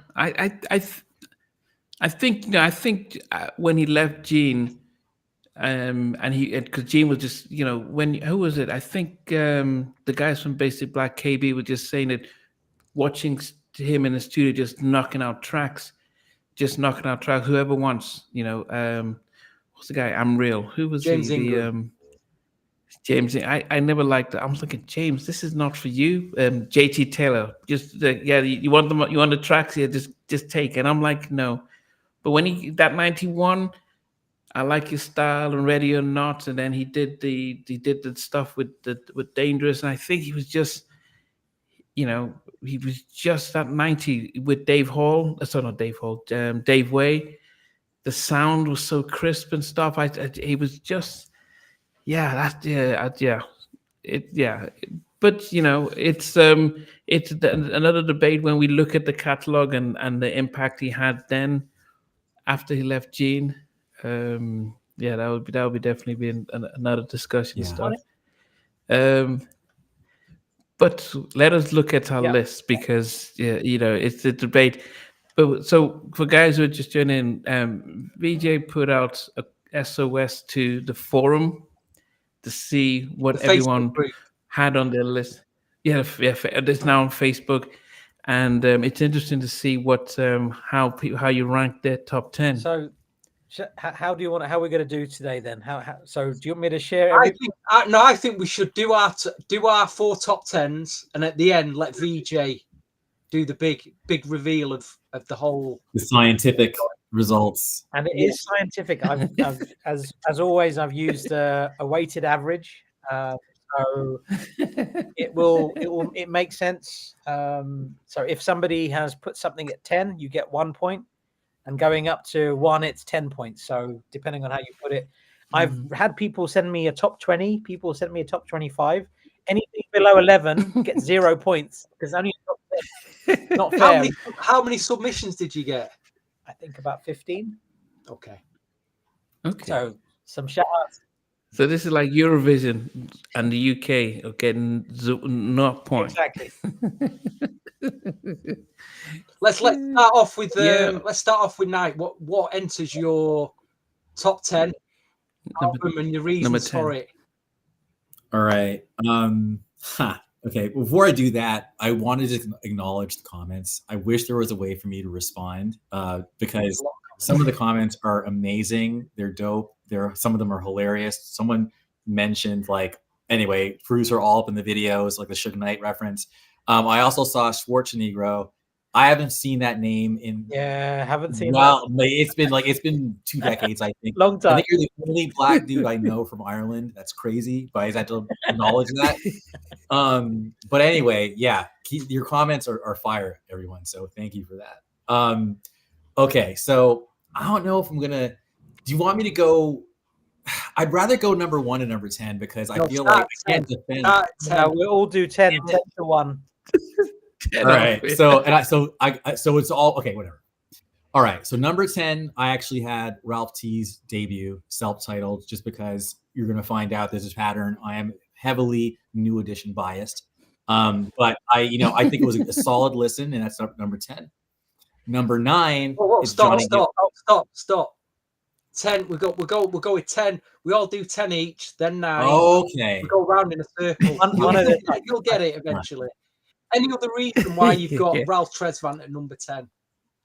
Well, I mean, just compared to the other 9, it was like you're not ahead of them. So there's nothing more profound than that. It's just like you just made the cut. What were your standout wait. Honorable. I say this. Honorable mentions. I have to say I had Cool Eye Harmony. We'll do that later. He has got to see the script, has he? Tell what were your favorite? What were your standout tracks on the Ralph Tresvant album? Oh, come on! I mean, Sensitivity, Do What I Gotta Do. Oh, I Love You, Just for You, and All Right Now. And then, of course, I'm breaking the rules. Whatever. It's the special edition version of the album, or the extended one. So, but let's go with the original. Okay, All Right Now. These weren't even these were the bonus tracks. So, All Right Now, I Love You, Just for You, Sensitivity, Do What I Gotta Do. And Stone Cold Gentleman's cool, but it's not the one that really pushed it over the top. So yeah. Right, then that's at your number 10. VJ, what's at your number 10? My number 10. I look at all of these and all the ones that I haven't put in, and I want to change it up already, but I'm going to say as it is. My number 10 is Bobby Brown's Bobby album. Okay. Wow. And I'm gutted to put it in so low, because it's perfect. It's such a good album. It's so good.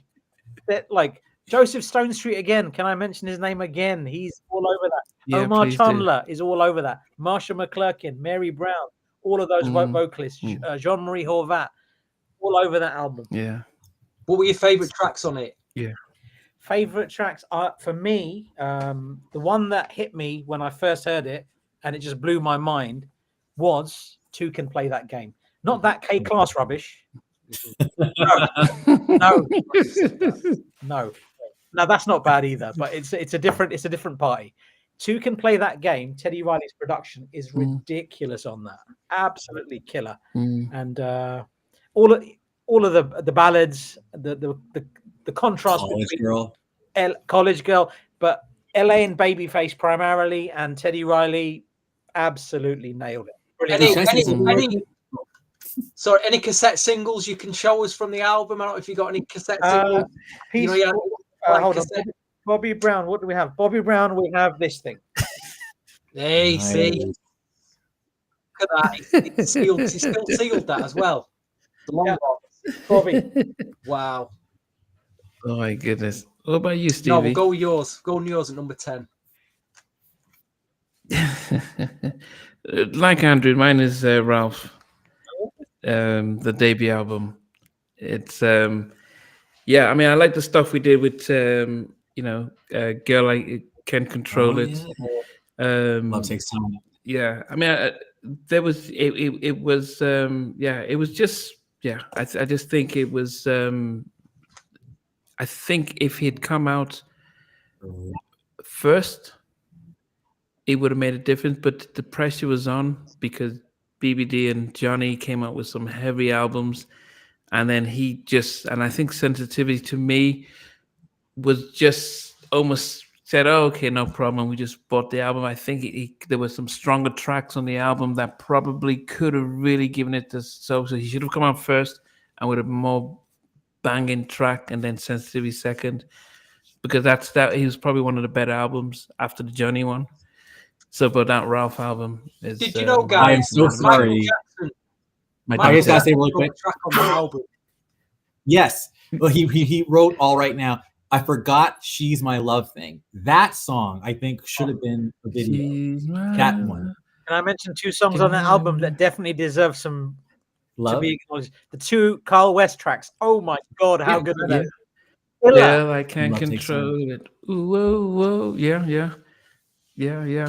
I think that could have been that was a proper New Jack. It could have been a first single. I just think he needed to come out with something heavy. Then Sensitivity would have taken it, but he should have come out before BBD and Johnny. I think they were dominating. So by the time he came out, it was like, but it was New Edition for life. Stevie, I think when I look at this top 10, and I'm sure you guys, especially you, VJ, you might have gone through this yourself. It's a contentious with like what albums you used to play a lot back then that were your favourites versus what you're still playing now 30 odd years later. What do you still play now? And it's like, and it keeps, I keep chopping, I can chop and change it every week. You know, I can't believe some of the stuff I've left out, but number 10, bit of a shocker for some of you, but I love this album. Yes! Yes! I love that album! One of the underrated albums ever. I know Nam's like, what are you talking about, Willis? What are you talking about, Willis? It was a Bobby album from start to finish. It's a masterpiece. You know, when we had one of the guys on, I told him, didn't I? Was it who's it on? Yeah. I said this album's an absolute underrated masterpiece. The way it starts, the way it ends, and the whole story it tells. But I just think it's a great album. What's that track that's on there? It was the precursor to Bobby Brown. That's the way love is. That's the way love is. She blows my mind. She or blows I'm not my... gaming. Those two songs sound very Bobby. You know, I'm like, Demetrius that's what I said. Yeah. They're both Demetrius. Well, I just think this is what this is an incredible. It doesn't get it's props for me. Is it weird to say that's sorry? That's my number 8. So I spoiled the surprise. Oh, stop it! Don't give it away. Stick to the system, man. What's wrong with you? Okay, all right. I'm gonna reel it in. Calm down. He's too excited. Okay. What's your number 9 then? Oh, me Mine- now? Oh, Hey, we're back to you. Yeah. Now. all right. Sorry, guys. All right. Johnny Gill, self-titled. I think it's a very solid album. Gotta give props to Give My All to You. That song is just, to me, like a relative of Boyz II Men. I mean, there's really not a terrible track on that album. Sometimes I'll skip like Wrap My Body Tight, but if I'm in the mood, I'll listen to it. I mean, it's just like the whole thing from start to finish is great. Rub You the Right Way, both versions are sick. But yeah, no, that Johnny album, you could hear the money on that album. Like I can tell, like he had the biggest budget between Jam and Lewis and Face, and then of course Randy Rand coming out from the rear with like those killer tracks. Let's Spend the Night. It's a perfect album. So that's my number 9. Yeah.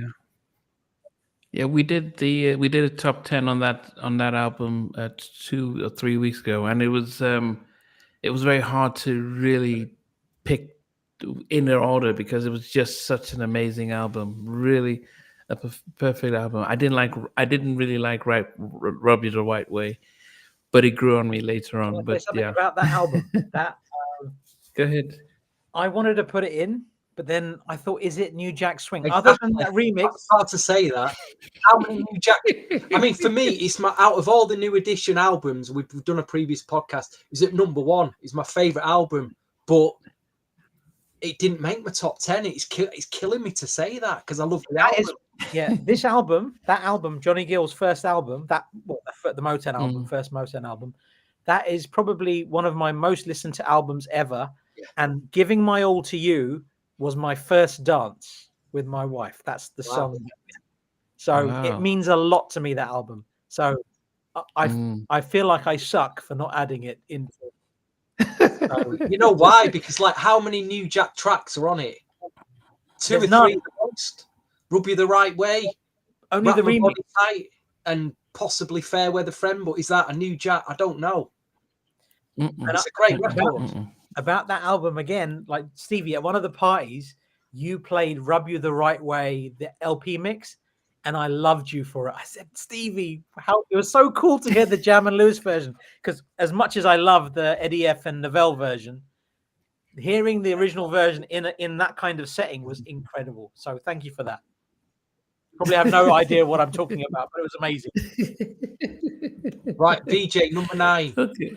My number 9 is, I don't know if you can see this, but it's Peaceful Journey by Heavy D and the Boys. Wow.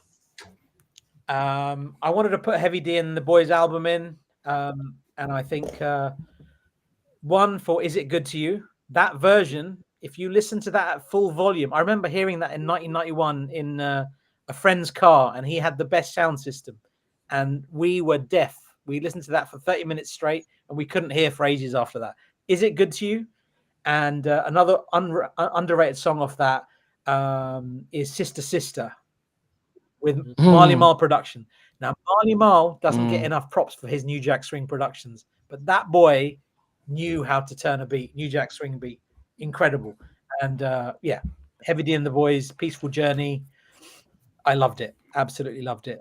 I like what they did with Heartbreak. Yeah. I like what they did with the title cut and with Jodeci singing on it. Epic 6 minutes. Epic 6 minutes for that, me. And which track is Kenny Green's on there? I was like, what? Kenny Green's on that album, right? On one of the cuts. Yeah, I think he's on. I think he's on. Is It Good to You remix? On the remix. I can't remember. Namdi, what was your number 9? Yeah, I mean, when I think about albums that I cherish, it was definitely Peaceful Journey. It was, and I think we talk about Marley Marl, but goodness, I've forgotten his name now. Darren Lighty probably did most of that production because most of the stuff, even the stuff they did with TLC, the TLC. Yeah, so Darren Lighty says, he was doing all the stuff, but Marley was, took the credits and all this stuff. So it wouldn't surprise me if he and his brothers, the Flex, did that production on and stuff. But yeah, for me, that the Peaceful Journey was, not just the two Teddy tracks, but yeah, the whole album. It brings memory, and yeah, sadly, it was an album remembering Treble T. Roy. But yeah, What Is Wrong with Our Future with Johnny Gill, You're on My Mind with Casey and JoJo. Yeah, yeah, yeah. Let It Rain, Let It Rain, Let It Rain. I can still remember being where I was as a kid just when that album came out. So yeah, that's How my did you number guys 9. feel about Now That We Found Love? It's cool. I liked it, but it was like, is it a house track? Is it New Jack? Aaron Hall's on it. I really should like it. I thought it was a weird one. Yeah, it should have been Heavy in the Boys featuring Guy, which I thought would have been a good way of really promoting it. But I think it was their biggest track. It was a big global hit. It's a commercial track. It was how to sell or release the album and open the door for the other I stuff. think it was Teddy looking at the UK because dance music was exploding in the early 90s. And I think that's why he came out with Her and he came out with Now That We Found Love, which were both, appeal to the dance market as opposed to the New Jack Swing market. So I think that was Teddy's one eye going, yeah, I can make this dance house music as well. Here you go. Yeah. Whether you liked it Hope or you guys not, are that's looking up at for the debate. text. Personally, it grew on me. I appreciate it now. Appreciate now them far more than what I did back then. That's what I'll say. I'm the same. I'm the same.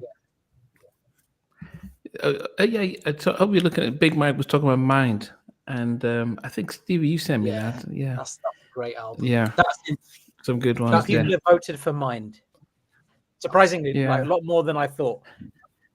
Yeah. Whoever mentioned that, they said it should have an honourable mention. It's more than an honourable mention. A lot of people put it in their top 10. Big Mike. Yeah. What about you, Stevie? What's number 9? Belle Biv DeVoe, Poison. Just for my memories of going, go to school, walking to school in the morning with a Walkman playing this over the summer at the time. Played it every morning, my walk to school. So it's like I say, it's one of them albums that I played over and over back then. I think, as I've said in previous podcasts, some of the lyrics now leave a lot to be desired. They haven't aged very well, but I still love this album cover. I still love this album. Great memories of it. And is it a New Jack album? Well, Poison's a New Jack track. Probably I'm sick to death of hearing it, but again, it was groundbreaking for the, because obviously they hooked up with Public Enemy's producers, Hank Shotley and the Bomb Squad. But you've got to have this album in your collection if you're into New Jack Swing. Can't avoid it, really, can you? When this podcast came about, I wanted to know whether remix albums were allowed. I didn't add them. So, but if I did, UBBD Boot City would make my top 10. How good is that album? The remix album is ridiculous, man.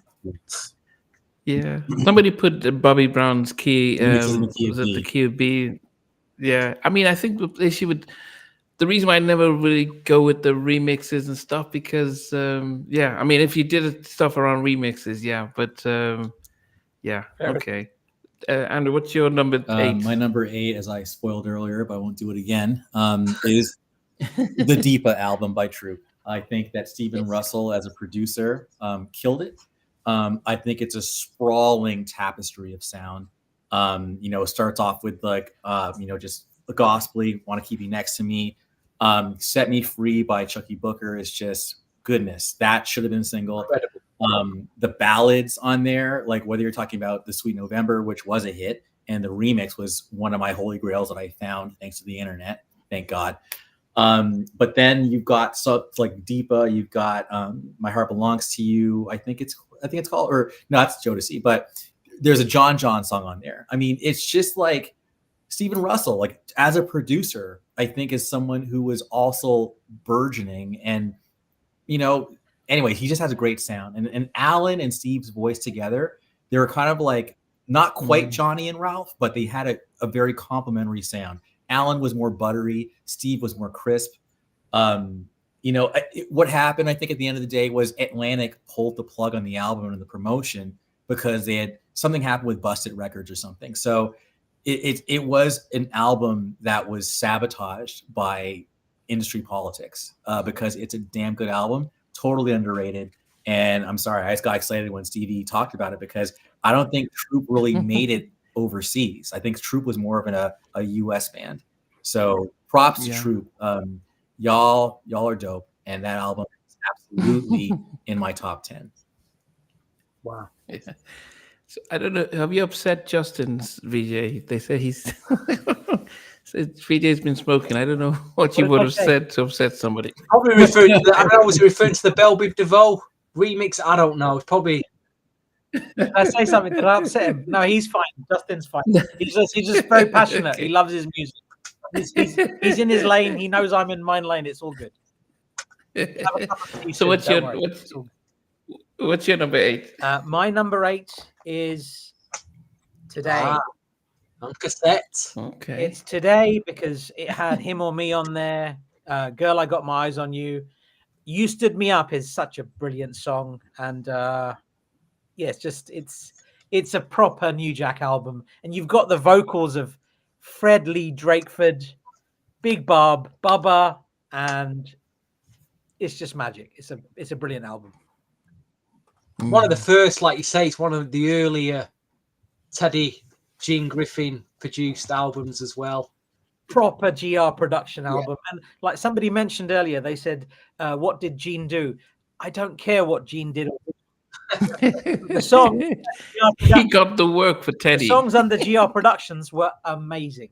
They just brilliant. Yeah, he just got the work for Teddy. My number 8 is The Revival. Oh, nice. Yeah, I mean, it's amazing how I don't know people would consider Tony as a New Jack crew, but they with Foster McLaren, they really had that sound. They had the vocals, and Damien said, it was the only group that they thought, would give them competition was, outside of New Edition was Tony, and maybe all 6 of them. I know there's the whole split between this Tony that the band of 6, or the 3 that were with Ralph, the 3 that were in front. But that album, to me, that just seeing that Yellow Album, Feels Good, and Rain in California, and Oakland Stroke, whatever it is, I just really love that album. And I bought the album, had it at the same time as Peaceful Journey and Vogue, Born to Sing, as well as a few others that was my first CD that I got when my dad gave me this portable Walkman. And I remember just listening to these 5 albums continuously, even with TLC's TLC trip, and just listening to them. So that's always a memory for me. So that is mine. Oh, did Andrew just disappear? Okay, he's back. Yeah, Stevie, what about yourself? This is where I remember when we did I think we did this top 10 last year, and I have made a few changes. Someone made a comment about the N Touch album, which originally made number 10 last year, and I took it out, and I feel bad for taking it out. And I think one of the reasons I've took it out is because it's an album that I played a lot back then. I've not played it recently for years, and I've ended up putting an album in that I'm still playing today, and I can't leave this album out in the top 10. So good. It makes number 8. N Touch falls out. I feel bad for N Touch, but how can you not have this in your top 10? It's so long, didn't we have to Don't Be Cruel for another Bobby album? And I must admit, when I got this and I looked at it and I thought, what's happened to him? I mean, what's actually this is not the Bobby I remember, Yeah, man. But, it was much, I'd say, mature. Even his voice had slightly changed a bit due to, we won't go into that, but I think why his voice had changed. But you can't fault the songs and production. It's got to be number 8 for me. We've talked enough about this album anyway on the podcast. So are we talking about our top 10 favorite albums on New Jack Swing? New Jack Swing albums. Okay, I just need to clarify because, there'll be shuffling if it's the top 10 albums I would shuffle around, but if it's New Jack Swing album, so yeah, okay. We go to Andrew's number. Andrew, We're on what? number 7 now. Yeah, and Number my 7. disclaimer is I'm just saying New Jack Swing era albums. Yeah, This one might make some heads explode. Number 7 for me personally of the era is Tender Lover, Babyface. The reason why I chose that album is because that's also another solid one. I think you start off with, of course, It's No Crime. Then you got Tender Lover. And Troop sings background on that song, actually. But then, yeah, I heard Steve talk but then about there's this onslaught of ballads that to me are just ridiculous. I mean, you start off with like Whip Appeal, but I can't remember all of them in order. But As Soon as I Get Home, Where Will You Go, Sunshine, Given a Chance, like that album for me in the summer of '90 was when I was talking about, again, going sociological here, but like for me, it was all about Blackness being cast as positive, as debonair, as like just classy. And to me, that's what his album represented. And this is the guy who's behind Roni and Rock With Ya and Don't Be Cruel and Every Little Step and On Our Own. What? And then also all the Karen White records. So to me, it's like this was Babyface's like, yes, I'm a background kind of chill, mellow dude, but this is my manifesto. I am the tender lover. And it definitely made an impact on, again, my own kind of self-concept and who I wanted to grow up to be. So that's why Tender Lover, for me, of the New Jack era, makes number 7. And the Tender Lover remix is definitely New Jack Swing because Bobby's on it. All right. Oh yeah, that's Great. yeah, choice. that's Great choice. hey, LA, get Bobby out of here. Yes. Yeah, that was a big thing. Yeah. VJ, what about you? Mine is there's a guy called Shand who's also done a lot for NJS Forever with the parties, etc. He's a big fan of. So shout out to Shand wherever you are. And number 7 is shout. This is his favorite artist in the world. Keith Sweat, Make It Last Forever. And I know Stevie's thinking, what's it doing in there? Get it out of there. It's in there. It made it. And I think Something Just Ain't Right is just it's a great album. It is a great. Perfect. You can't argue. It's a fantastic perfect. album. And Something Just Ain't Right. And I Want Her done. You can if the album stopped after those 2 tracks, I would be okay. But then you got so much more. It's brilliant. It's so good. Yeah. You got the immortal Make It Like. You got the title cut with our friend Jackie McGee. Yeah, you got the classic. That, yeah. I know. Yeah, for me, my number 7 is I'll Be Sure's debut album, In Effect Mode, and yeah, definitely, it had to grow. I mean, I love the production. I love what Cal did. The fact that he mentioned that Off and On was supposed to be Teddy did the original production, and he listened to what they did, and he just told him, he's got his own version, but they put out the Kyle West version. I wish I could hear what the Teddy's version was. And yeah, it was a massive album, massive for Uptown, and yeah, it was a great introduction to Kyle West and how he took New Jack Swing to another level. I agree. That's a great album. Great choice. There's not enough room in a top 10. I would have. You want to put all of them in there. Yeah, so it's top 10 just New Jack. So that's why I was able to move things around. I got to agree with you. Made my number 7 as well. But what I will say is the track Rescue Me. I've never heard drum programming ever on what Kyle West did that day in the studio. It just blew my head away.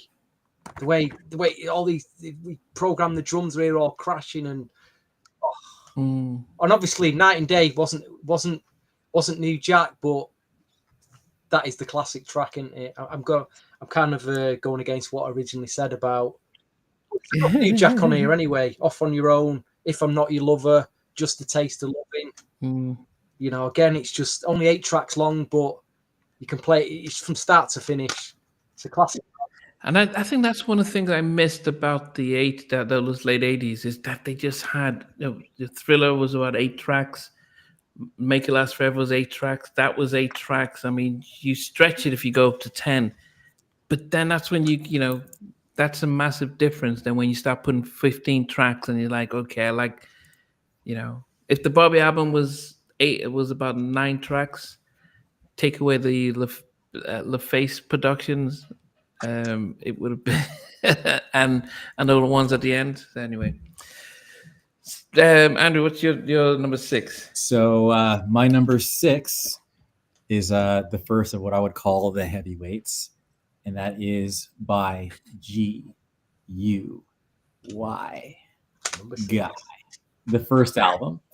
I think that the first album. Number 6. Got to give him a yellow card for this, BJ. Getting a yellow card for this. He's banned.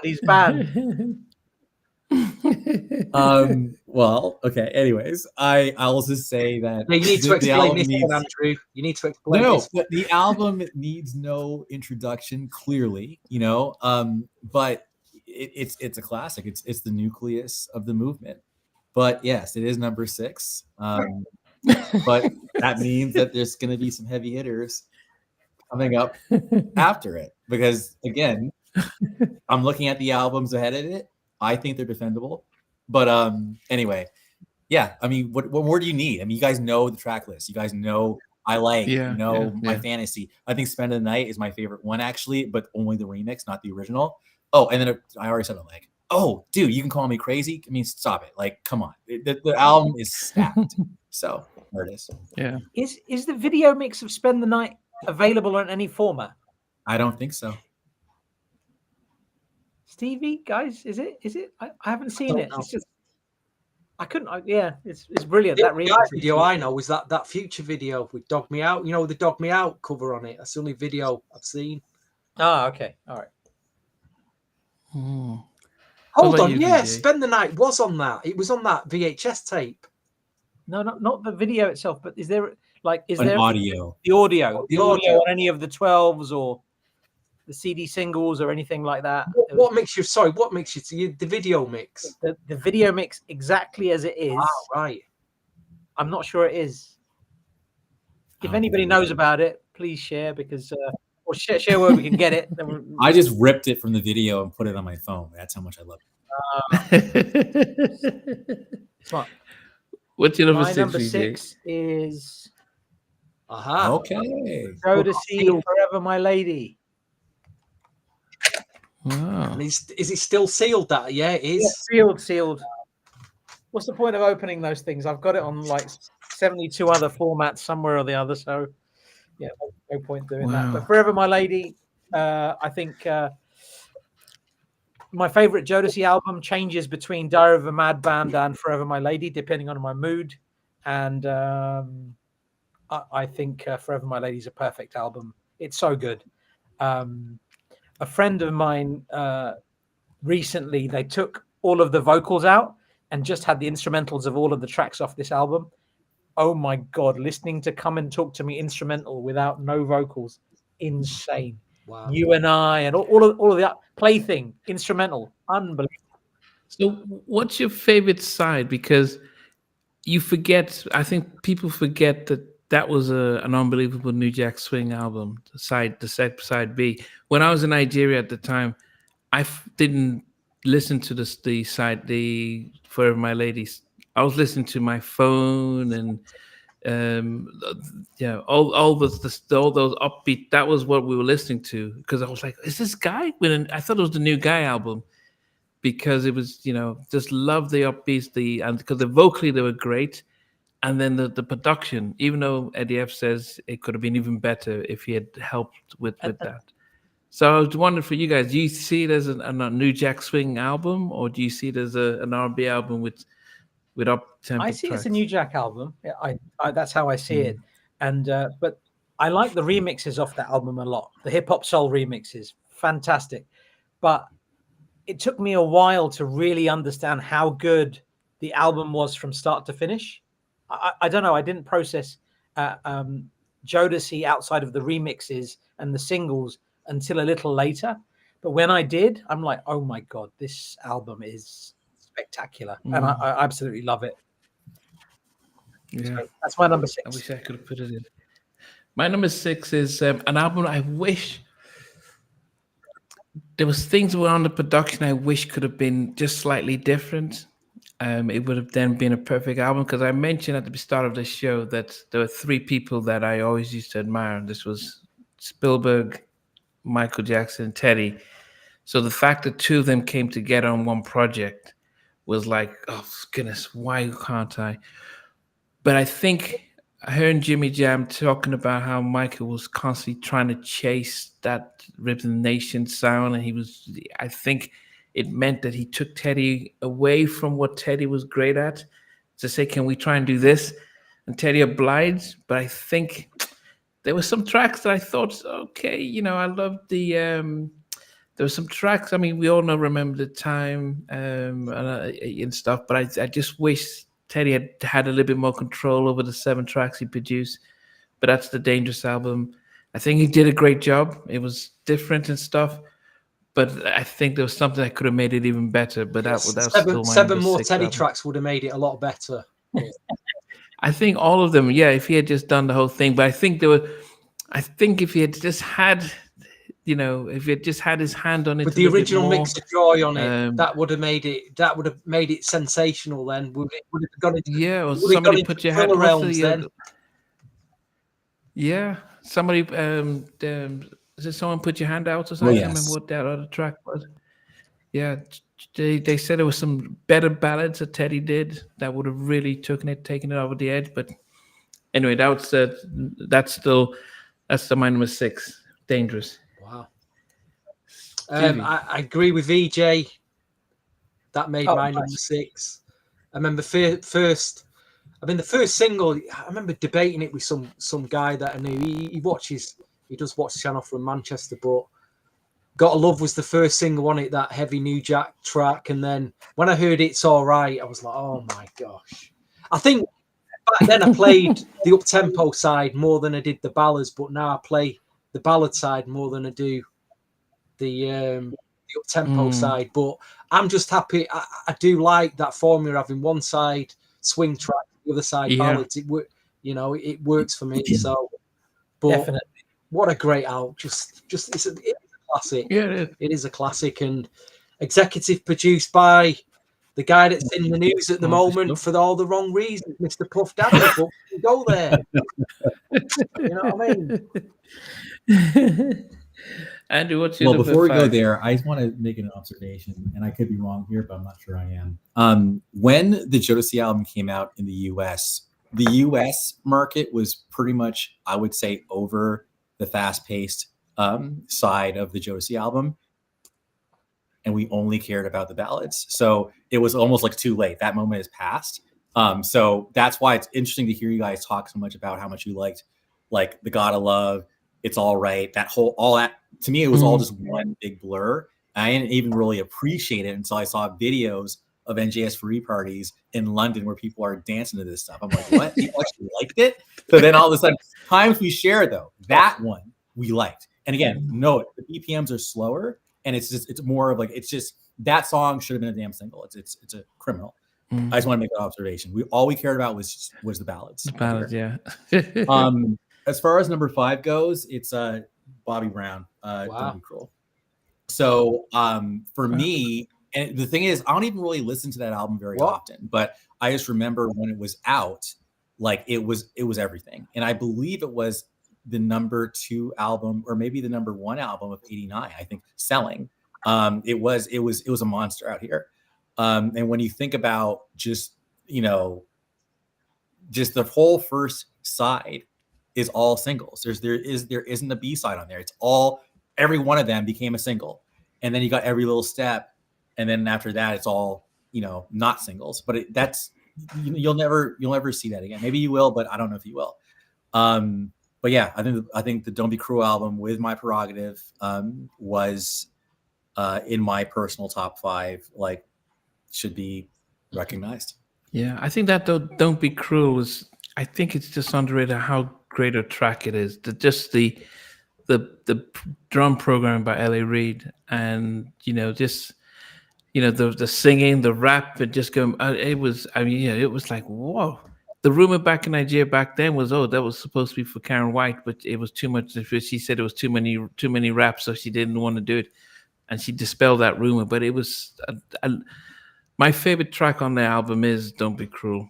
As much as I love Teddy with the prerogative and She's My Lady, but I think "Don't Be Cruel" is just such a wow track on there. Yeah. Okay. VJ, what about you? Number 5. This is not a copy of the album, but it's this lady. Wow. Number 5. Rhythm Nation. You can't mess with that album. It's absolute. It's just too good. I've got my stink face on, man. I don't know. It's just so good. That album, every single. Come on, how many singles did that album have? Every one a killer. Everything on that album. You cannot skip a track on there. There's nothing to skip. It's unskippable. We did it 2 weeks ago, and my favorite track on there was "All Right," and and I think they liked it so much they just kept doing the extended remix on the original version. They just go like, let's just keep, this is so funky, let's just keep going on with this. 6 minutes and 40 seconds of that track. Yeah, and I support with you and Jackie McGee were quite dismissive of the album. I'm saying, how can you be? Yeah, I was. Yeah, as I said, there was a lot of songs that to me sounded. It was almost as if here's the drum programming. We'll just switch a few things around, but here it is. So I preferred Control for Janet, but that's a different story. But Gigi, that's your number 5. So Control is brilliant, though. Control is excellent. Yeah. And Andrew and me have this conversation a lot. Like, I think for both of us, we flip between Rhythm Nation and the Velvet Rope, and both of those are very, very good Janet albums. But maybe that's conversation for another day. But I'd love to have that conversation. But yes, another time. But man, we've had passionate conversations about Velvet Rope. All right, keep on. My number 5 is the Future album. I wish it would have been higher.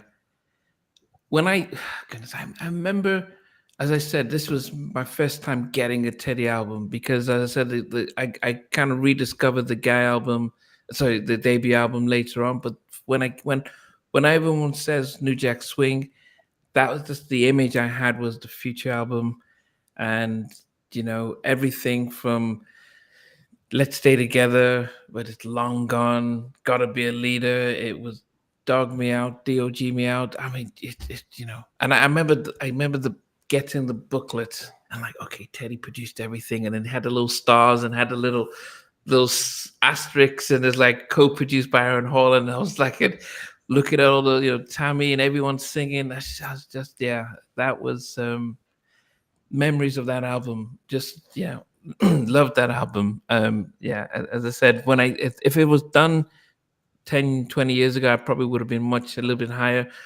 But the other 4 albums ahead of this are justifiably ahead. But the Future. Can I share a random fact about that album?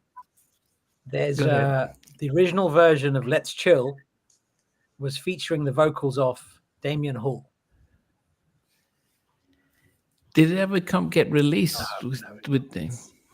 I mean, Damian's a very good singer, but I think Aaron nailed it on that. That is a perfect song. It's a perfect song in its.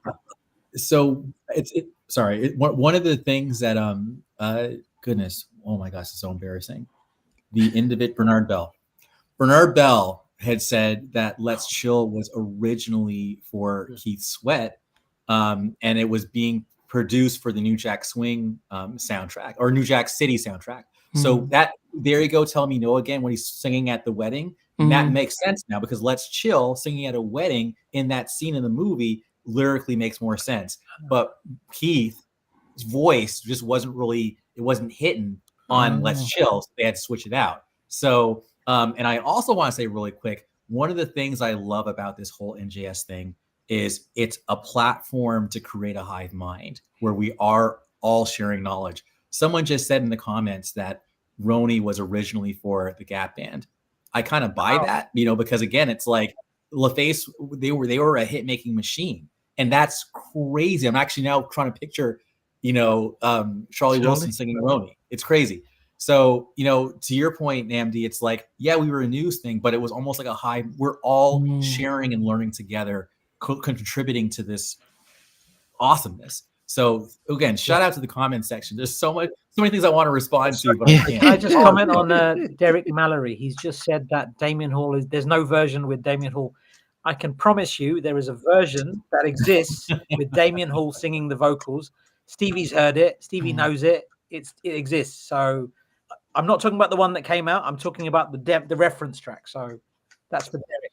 Justin has jokes. He said, is this podcast being sponsored by Ralph Tresvant because we make the top 10? He's a joker. He's a joker.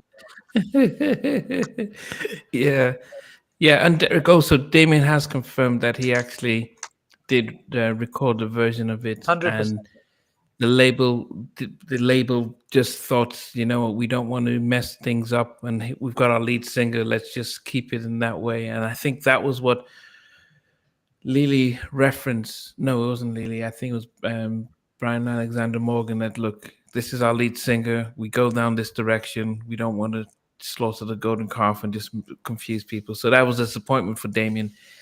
So that was your number 5 or number 4? That's number 5. We're still on number 5, aren't we? Number 5. I did the future. Yeah, so that was... You've just done the future. I've still got to do my 5, and then we go to...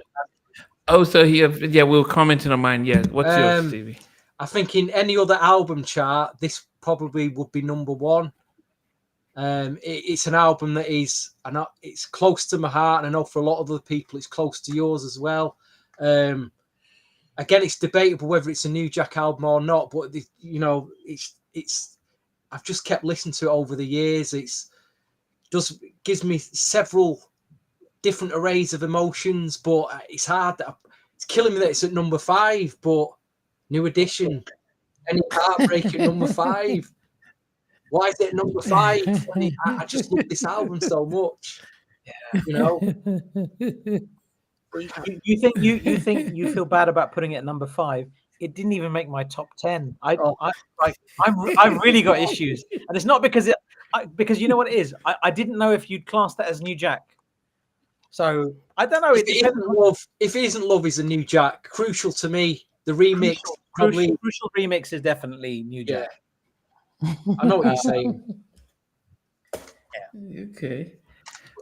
And number 4, Andrew.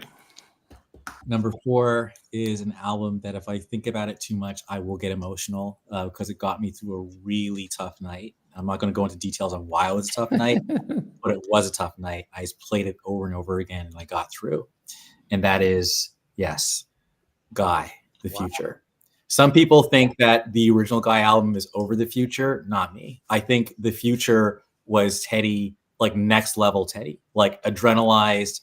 I mean, every song on there, LOL at DP, by the way. Anyways. No.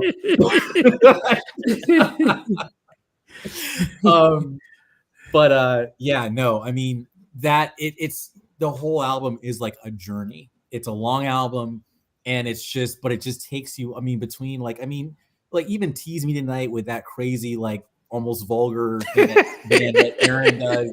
Like, it's still part of the journey, I guess, right? But and Gotta Be a Leader, and just the whole like GR Productions thing. I love what you said about the liner notes with the little icons. I still want to know who the GR lesbians are, because that's from peace out to the GR lesbians. Anyway, but Smile is actually my favorite Guy song of all time. I know it's a weird one, but I love that song. There's something about it. But then Long Gone. Just the whole thing. Get With You. That album. It's The Future, the title track. It's just Let's Stay Together. I feel like Let's Stay Together and I Like the Way are actually they're pretty similar when you listen to them. You could actually sing each song over each other. But maybe I'll do a mashup someday. Anyway, you get the point. Guy, the future, and that's my final answer. VJ, what about you? Number 4. My number 4 is Don't Be Cruel. Wow. On tape.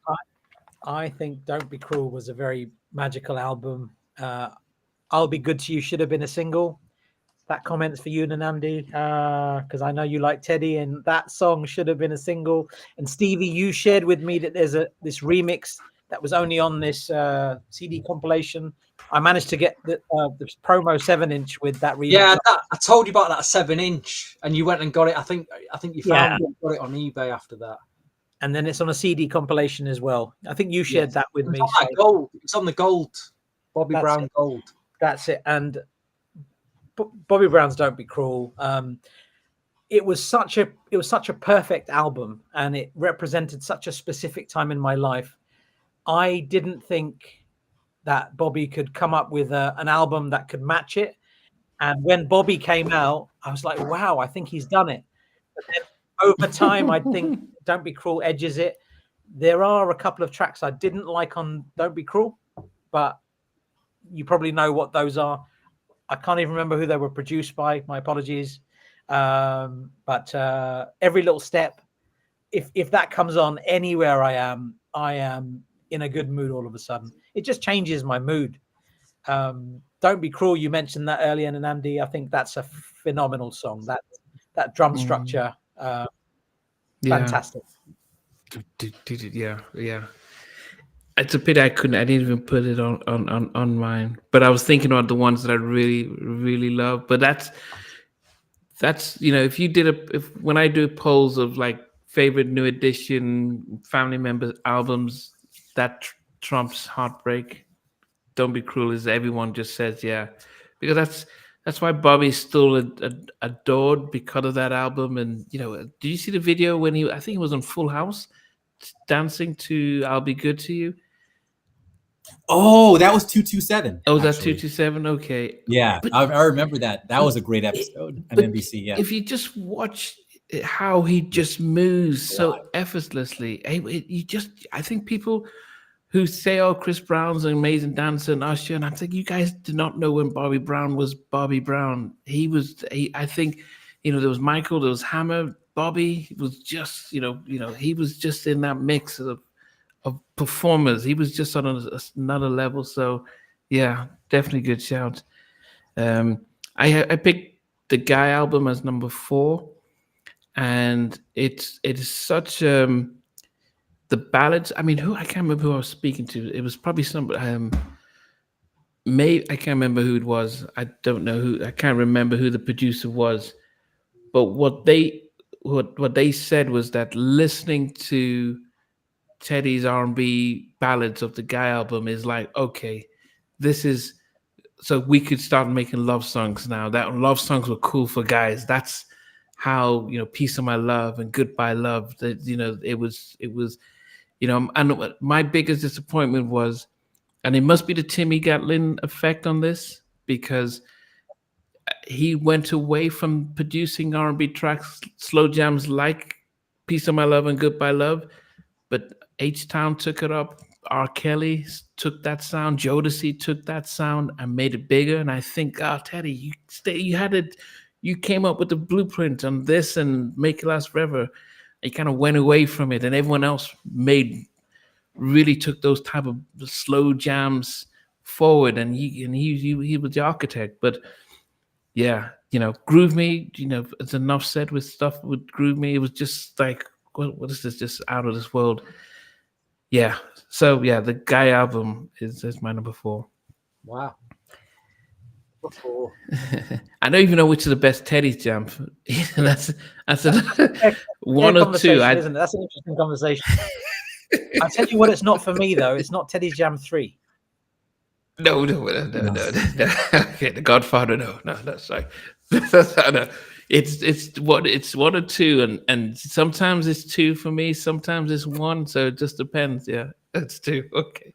2 is fantastic. And the remixes for 2 were something else as well. Wow. What were they? Yeah. Magic. Yeah. Yeah, he always held something back for those remixes. Who was it? I think it was John Marita was talking about how the remixes were like hold something back. Though he was always Teddy says, "Yeah, we have to hold it back for the remix." Come on, Stevie. My number 4, I've got a story about this, and it does relate to the forum, and it does relate to when I last saw Andrew. One of naively on the forum back then, I didn't realise that New Jack was big in Australia. It had a little scene in Australia because we had several forum members like DJ Puppet, David Yardin, who's a regular viewer of Halftime Chat, Ross, who's Mortimer, who always in the comments.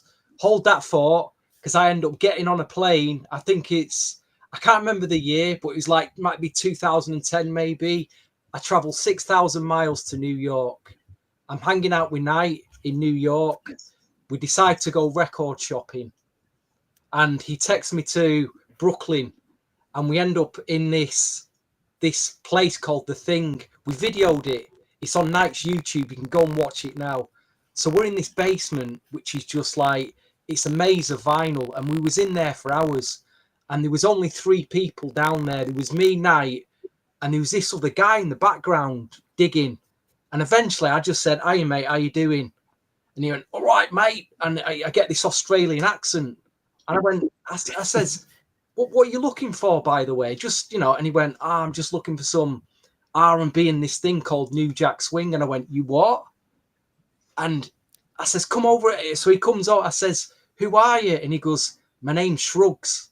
And I'm like, he goes, "And you I went, and I can't believe that I traveled 6,000 miles to some record store and then you end up meeting a forum member in this basement.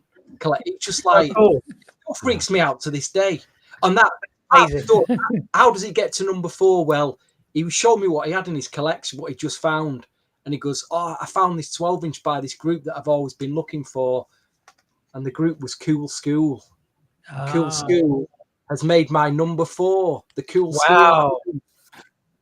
So it goes back to that. I just think this is a shocker for most. You're going to think some people like, who are Cool School? But this is an incredible, underrated New Jack album. One of my all-time faves.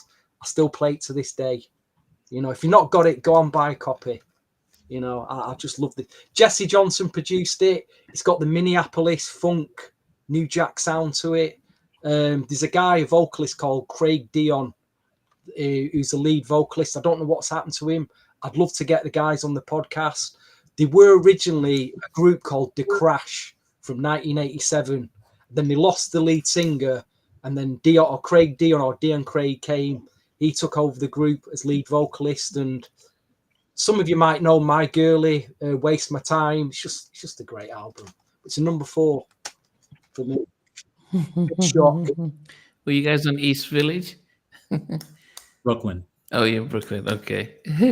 So, and what's your number 3? Now to the top 3. Now to the top 3. It's just water in my big silver cup, by the way. No wine in here. No, number 3. And people got jokes talking about it's just New Edition spinoff acts in my top 10. But not to disappoint you.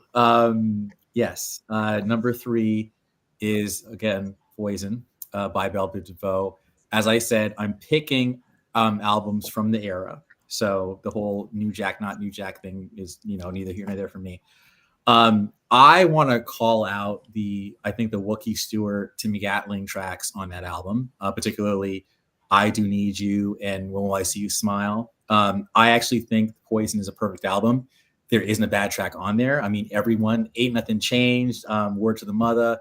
Of course, Thought It Was Me was just like, my God, but then Dope, Me Do Me, I prefer the remix. Actually, I love the Wolf and Epic remix. That's like one of my favorite remixes of all time. I don't even listen to the album version, like the regular version of Poison. I only listen to the extended one. I don't know why. The regular one's just kind of eh. And then Ain't Nothing Changed. I just love the Jackson samples.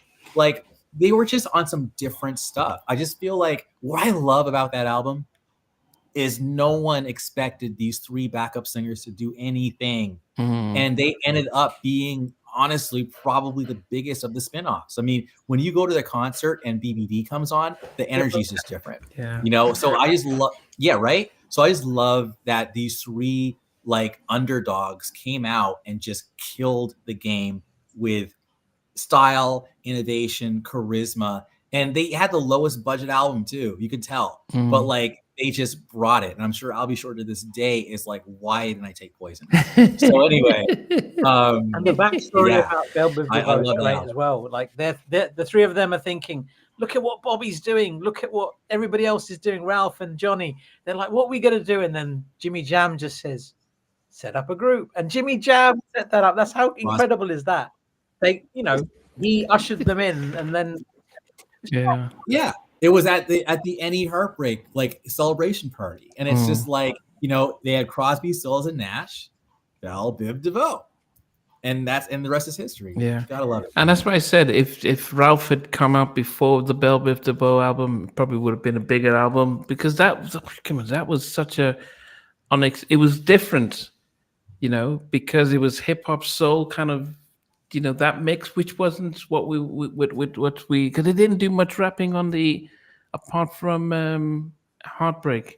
There wasn't many. We didn't get the Ronnie and Mike rapping much on any of the any albums, and that sort of blend of hip hop and R&B was not. It was still new, so that was such a groundbreaking album, and it was TLC copied that, the whole vibe and the stuff. That's how groundbreaking it was, and I think it was, you know, great tracks. I mean, I love Word to the Mother remix, because oh goodness, that blew my mind when they all came out and did. I was like, wow, if they just came out with a New Edition album just at that time, and it would have just blown up if they just said, okay, let's quickly do an Any album with that stuff going on tour. They would have just but you know, and exactly with what you've just said, there was a shift, right? There was a kid at school, and he was a big hip hop head. So there were two albums we were listening to. Back then we used to share tapes. I think one of us had Eazy-E's album and one of us had Belle Biv DeVoe's album.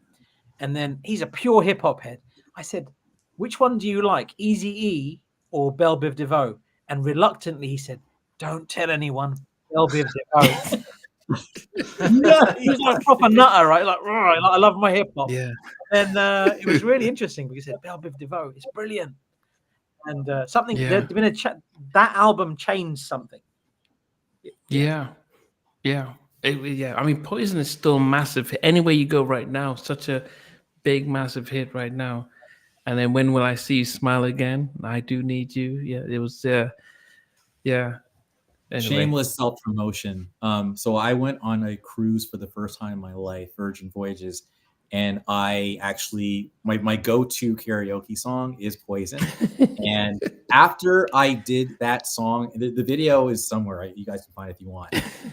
After I did that song for the next 3 days on the cruise, I issue not. Everywhere I went, they're like, "You're the Poison guy." Like, I was just getting recognized. It was crazy. So I just forgot to say that Poison, like people, it's an anthem. It's crazy how to this day people from our generation, they hear it's over, you know. Yeah. So Spider-Man Freeze. VJ, what about you? Number three is, and this is reluctantly, I want to put it further up. These three, all of these three, my last three albums should all be at number one. But my number three is Guy the Future, and this is the laser disc with all the videos off that album. Wow. So Guy the Future is just perfection. I'll tell you about my criminal history a little bit. I didn't have money as a kid, so I stole a copy of The Future from Tower Records in London. Wow. So Tower Records, you say that, but hope nobody's listening. I think are they closed? Are they still around? No, it's I don't think they're going to do anything now. But it was a long time ago. It was a one-off. It was a statute of limitations. Yeah. But that album, I absolutely battered in my Walkman. you couldn't read the words anymore. I just kept flipping it over, and it was amazing. I like somebody mentioned it. Yeah, long gone hits you differently as you get older. I mean, it was just yeah. Most of yeah, we love the song. I don't even know what my favorite track on that album is. It wasn't Let's Chill because that's everyone says Let's Chill. It was, I think it was Let's Stay Together to me. I like the extended remix of that, but yeah, and the harmonies Let's and Stay stuff. Together was fantastic. Wow. But what surprised me, and I didn't realize, like a lot of these artists were influenced by other people. Like Guy were meant to recreate the Gap Band, and I didn't know that. The Gap Band. I found that out much later. And Yearning for Your Love was one of my favorite songs. And I heard that, I'm thinking, oh my God, Aaron Hall sounds amazing on this. And then I realized many years later, I'm like, this is a Gap Band song. And you're trying to compare it with the Gap Band version. You're thinking, whatever. I was having a drink with Deezo back in the day. And As one Deezo does. is cousins with Aaron Hall.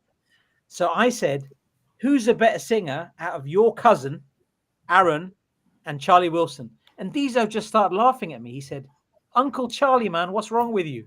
And I said, I told him my personal choice was Aaron Hall because obviously because of our era. Yeah, exactly. But it was an interesting conversation. And Guy of the Future, it's just such a ridiculously good album.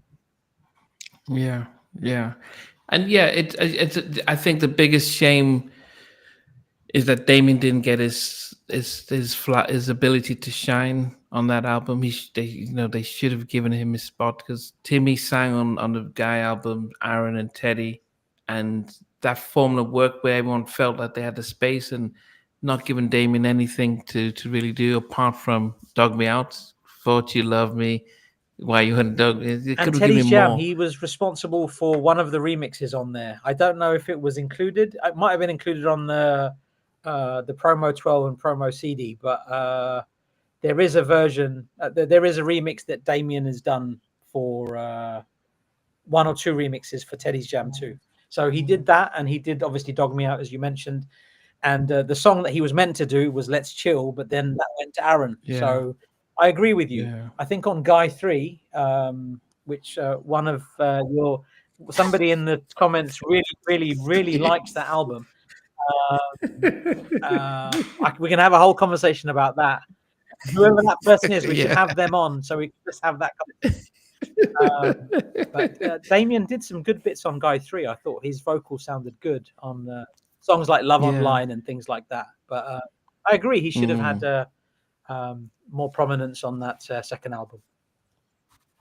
Yeah.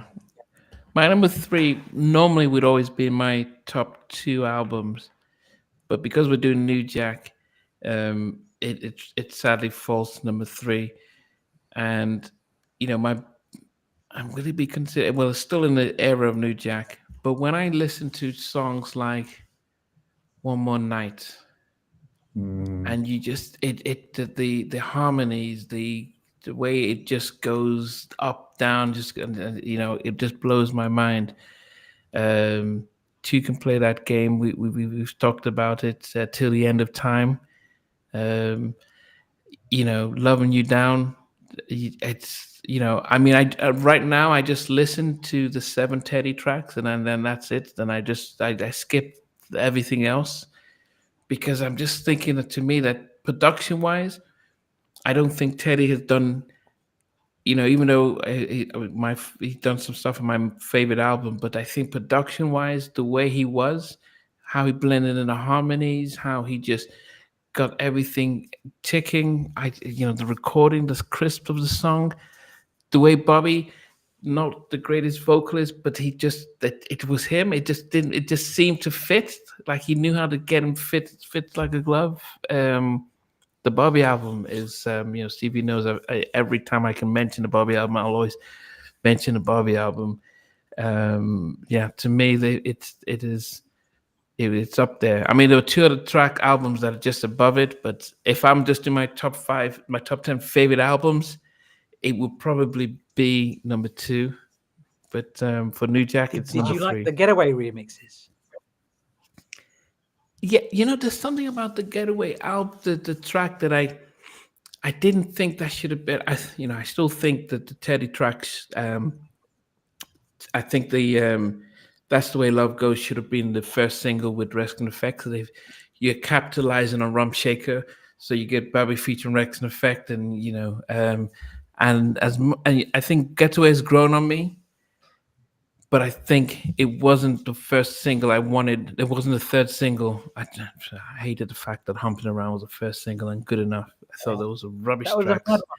I was like, how could you get LA and Babyface imitating Teddy and putting their tracks out? And Lil Salisbury always says in an interview that his biggest mistake was he was trying to replicate the Don't Be Cruel album. He wanted to replicate the Don't Be Cruel and Roni, and then Prerogative. He thought the formula would work with this, but the times had changed. Teddy was the bigger producer, and he messed that whole Bobby album up. And But you anyway, mentioned I'm not One mad. More Night as well. What a song, man! What a song, man! Yes. Oh my god! Yes. I'm getting excited thinking about that song. How good is that song? Why was that not a single? Yeah. Yes. John Marie was saying. How do you I was make a talking about radio John edit Marie of was it saying though? It's so long. That's probably why. Yeah, they would have You're made right. hey, if they could make Bohemian Rhapsody sing out there, they could have made it. They could have done it. They could have edited it down. It was such. I mean, they could have done it. Yeah. Yeah, they could have done it. It's my top 5 favorite songs ever. One More Wow. Night. Mhm. That's Across all how genres. much I love that song. Across all wow, genres. that's a big. Wow. That's top 5. Yeah, I just love that track. Okay, it's a Yeah. great song. Stevie. Number 3 is I've got the same superstar as you at number 3, but a different album. That made my number 3. There you And go. what is bizarre now is like we still have HMVs in the UK to go and buy a new album, and you go for it, and for some reason the Bobby Brown album's not there anymore, and I don't know why. But I've ended up like getting 10 copies of this via charity shops. Every time I see one in a charity shop for 50p or £1, I just end up buying it. So I probably got a bag of Bobby Brown album. Some VJ, what happened to that reissue, that double CD reissue? Oh, fantastic! There's some great bits on. Great reissue, but they deleted it as soon as it come out. What was going on? I think they decided not to give it permission or something like that. Something which was, I think, $18 is now worth maybe $80. Universal need to reissue. They need to reissue this album. I thought they just do that about 2 On years digital, ago? yeah, but I'm talking about physical copies. Oh, 'cause you digital. don't see it in stores Okay. anymore. Okay. You know, press it up on vinyl again and get some more CDs out there. Shout out to the person that curated that double CD, Donald Cleveland. Shout out, mate. He's done a great job on that, but it's a shame that it got pulled. That's it's madness. I don't know what happened there. I told you, Nam, to get a copy. Yeah. It's like a share value. It's gone right up that CD. Like shares, exactly. That's how us collectors look at it, like shares. Like shit. Is it the old bitcoins or what's that crypto? Andy, what's number 2 for you? Number 2, let the jeers begin. All right. So this is again era. Number 2 for me is the one and only Rhythm Nation 1814. And the reason why is because songs like All Right and The Knowledge, I think definitely are Jam and Lewis leaning into the NJS sound. I think as an album, it is flawless from top to bottom, left to right, up and down, whatever. It's just amazing. It had 7 top 10 singles. It spanned from September of '89 basically to like early '91 in terms of relevance because of how many songs came out. I could drop them. I could say Miss You Much, Rhythm Nation, Escapade, All Right, the Come Back to Me, Black Cat, and then Love Will Never Do Without You. Okay. And then the State of the World came out, which is also a very New Jack track, State of the World. So 8 singles off of one album. I'm sorry. You know, Jam and Lewis were on fire. And again, I just point to Heavy D and All Right, just to basically say, yo, they definitely put their arms around the genre. So Justin's like, nah. Anyway, but that's my personal number 2, and I'll defend that to death. Yeah, I mean, as I said, Stevie, we did the album last 2 weeks ago with Jackie McGee, and I was like, reluctantly, I mean, apart from All Right, I was like, yeah, I'll squeeze up a song. I mean, I think that the Knowledge was okay as well. I like the Knowledge, but yeah, it was good for Jam and Lewis. I think they were like, okay, how do we do what this Teddy kid is doing and stuff? And have you ever seen a video with Babyface? I think even I saw an interview with Jam and Lewis, or Jimmy Jam with Quest, and he said when they first heard "I Wanna," they were like, "What is the hell is this?" I mean, that's how it shook, and even Babyface said the same thing, that when that "I Wanna" came out, that they were like, "Oh my goodness," So it had an effect on what they started to do, and so I'll give them their thing. Go ahead.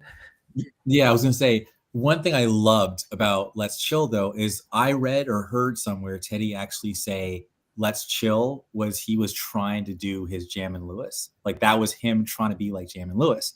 And I think that's love, to have the two producers like looking at each other's work and letting it influence their creative process. Yeah. Well, I always said Teddy did it by himself. Jam needed Lewis, and LA needed Babyface. They had to, and Teddy was just like, what's, yeah. But anyway, yeah, he had Bernard, he had Tammy, he had a lot of people around. VJ, what's your number 2? Number 2, you might not be able to see this, but this is the original reel to reel of the First Guy album.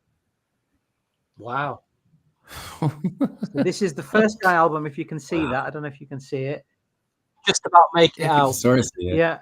So Groove Me, Teddy's Jam, Don't Clap, Just Dance, You Can Call Me Crazy, Piece of My Love, I Like, Round and Round, Merry-Go-Round of Love, Spend the Night, Goodbye Love, and My Business. You cannot beat this album. This is it. It's a number 2. But that's your number 2, so I think you can beat it based on your no, my top 3 are all number 1. I've said that. Okay. Okay. Yeah, Guy's first album, absolute perfection. Honorable shout out to Albie Shaw on You Can Call Me Crazy. We found that out a few years ago, that he was the vocalist on the last bit because Timmy had left and all of that. But then Timmy came out to say, "Look, I was did the first part, and then Jimmy Gene kicked him off, and he did the second." But who knows? You mentioned something earlier, and I think Timmy was a pivotal part of Guy. And personally, this is just me personally, it would probably never happen, but for me, in my fan head, I would love to see a world where you've got Teddy, Aaron, Damien, and Timmy doing a tour together. That would blow my mind. That would be amazing. I mean, or do an album together. Yeah, I mean, do something. But yeah. If Oasis can reunite, I mean, Oasis come on. can reunite, then surely Guy can.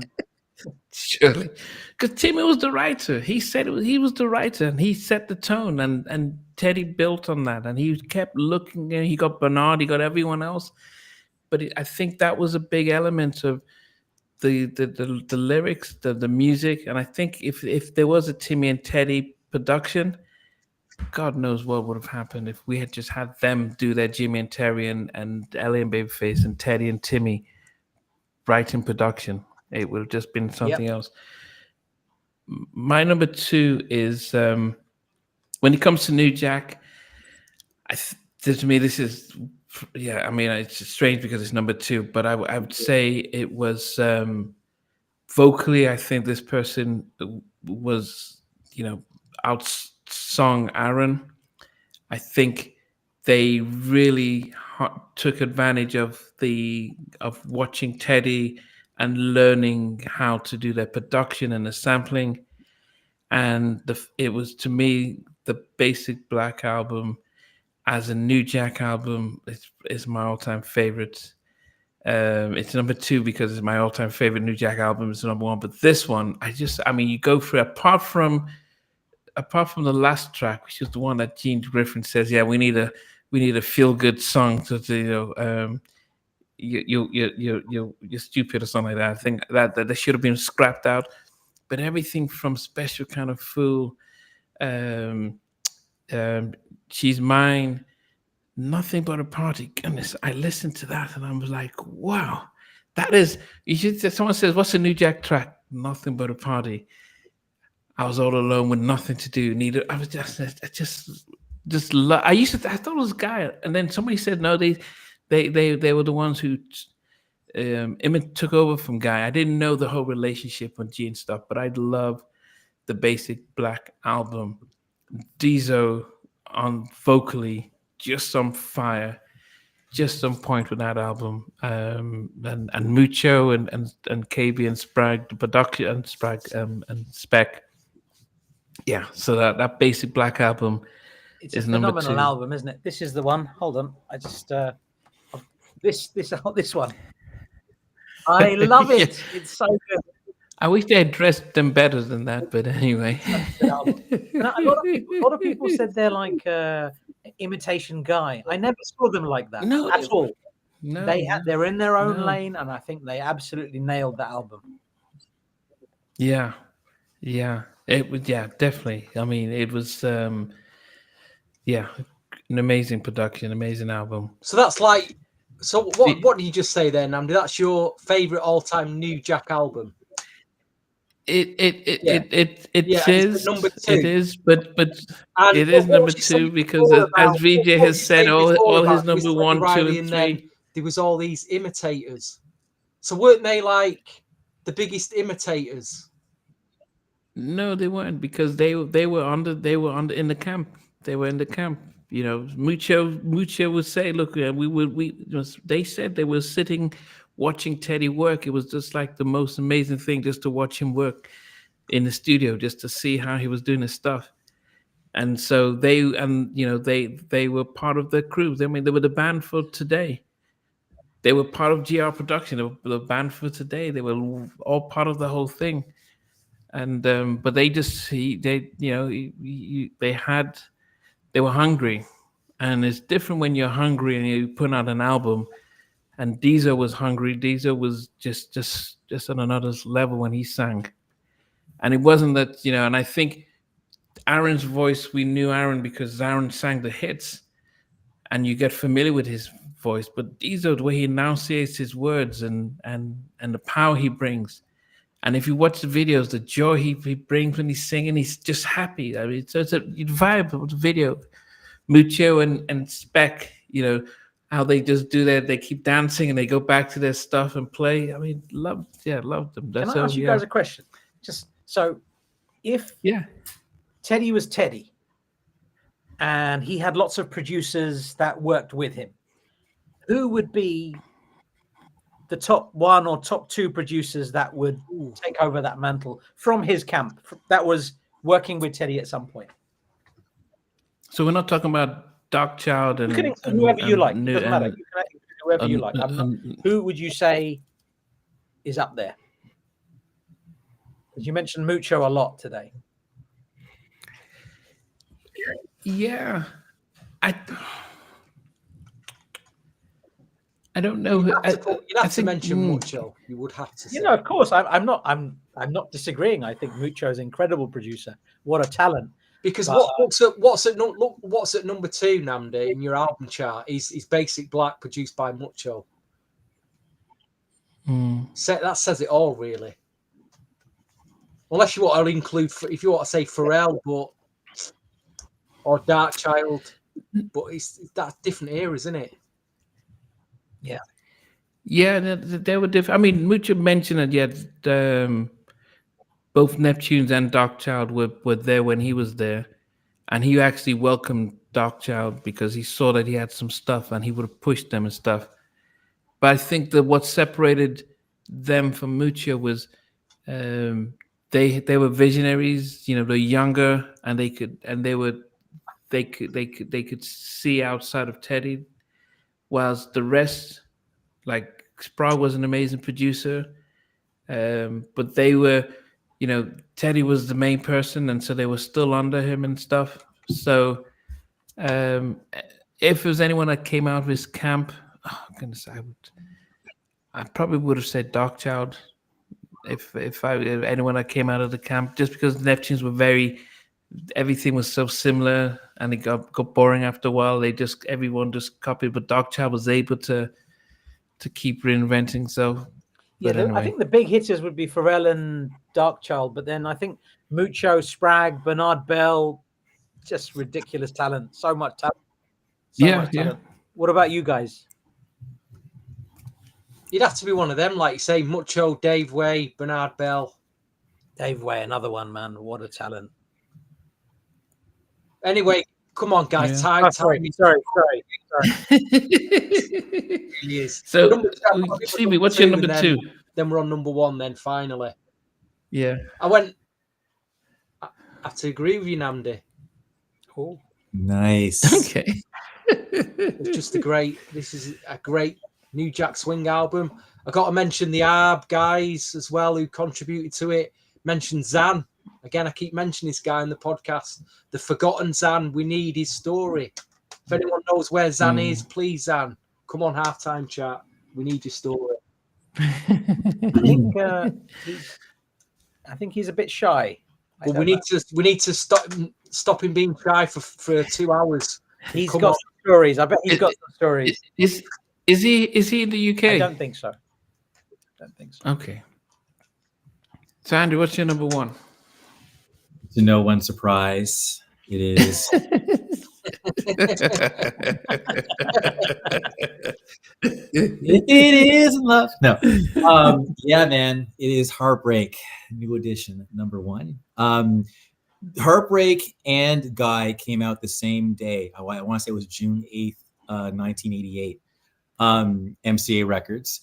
And for me, like, there was even the same day. I didn't realize that. Yeah, there was the tour, the Heartbreak tour, had Al B. Shore, Bobby Brown at certain points, as well as the girls. They were on the tour too, and Guy. So the whole movement was kind of, they were the anchor of that movement in terms of what was happening in the U.S. during the touring phase. So from start to finish, I think Jamin Lewis created a perfect album. Again, there's lots of arguments saying it's an R&B album. It's not a New Jack Swing album. I will accept that, fine, but it is definitely of the era for sure. And then when you actually go to the remixes, though, I do think that they go into NJS, particularly with Crucial. Even I think sampling a little bit of New Jack Swing. Legitimately, you actually hear a little bit of it, I think, in the mix. But man, the Heartbreak album I listen to almost on a daily basis, even to this day. I still listen. And whether you're talking about Can You Stand the Rain, whether you're talking about I'm Coming Home, which is like the song I wish they would perform live. Please, you did it back in 88, 89. Please do it for residency at some point. I could easily give an hour seminar on so that's why it's my number 1. And it's a personal choice, but it is absolutely foundational to the fiber of my mental health. No, I'm being a little too much now, but you know what I'm saying. I fucking love the damn album. Nice. Okay. Yeah, VJ, what about you? My number 1, I haven't got any bits to show you for it. I'll just say what it is. It's Michael Jackson's Dangerous. Wow, I wasn't expecting that. That plus the 2 Guy albums are the greatest New Jack Swing projects of all time. I'd say Michael probably edges it. Michael is Michael. And the fact that when I found out that Teddy was working on that project, I lost my shit, man. I was like, I couldn't comprehend, man. My brain, my little head was just like, it was just too excited. So I remember going into W.H. Smith the first day that the album came out and buying the cassette and just listening to it on my Walkman and just being very, very excited. First time I heard She Drives Me Wild. What? Oh, you drive me like, what is going on? What is this music? This is Teddy and Michael. This music shouldn't be this good. It's not allowed. It was absolute perfection.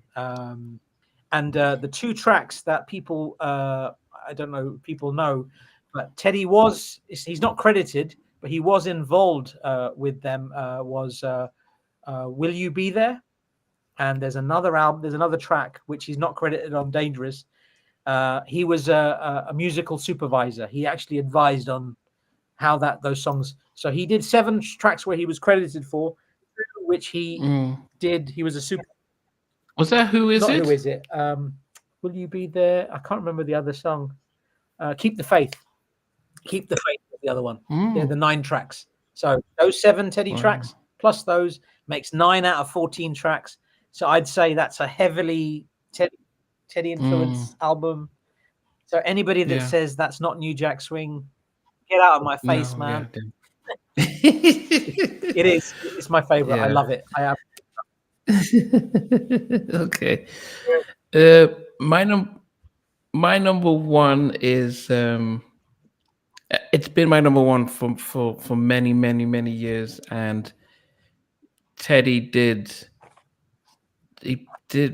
produced 7 tracks, and then the 8th track he co-produced. So I think they did a track, and he came in later on and did the co-production with it. But Make It Last Forever. The very first, it starts off with the whole key interlude, and that just blows my mind. Something just ain't right. Oh goodness, they don't do that anymore. Where you have the little Teddy little keyboard break and stuff like that. And even forget I wanna. It's something just ain't right. Let me see. In the Rain, all the songs on there. So Make It Last Forever. I mean, that was, Teddy didn't even realize, he recently just got his publishing and his name credited because it was all Keith Sweat and Vincent and stuff on there. But yeah, just because of time, I would have gone more in depth with that song album. But that to me is Teddy at his newest and his rawest, doing his thing, and Make It Last Forever is my number one. Nice choice. Well, good evening to Leaky Fresh. How you doing, sir?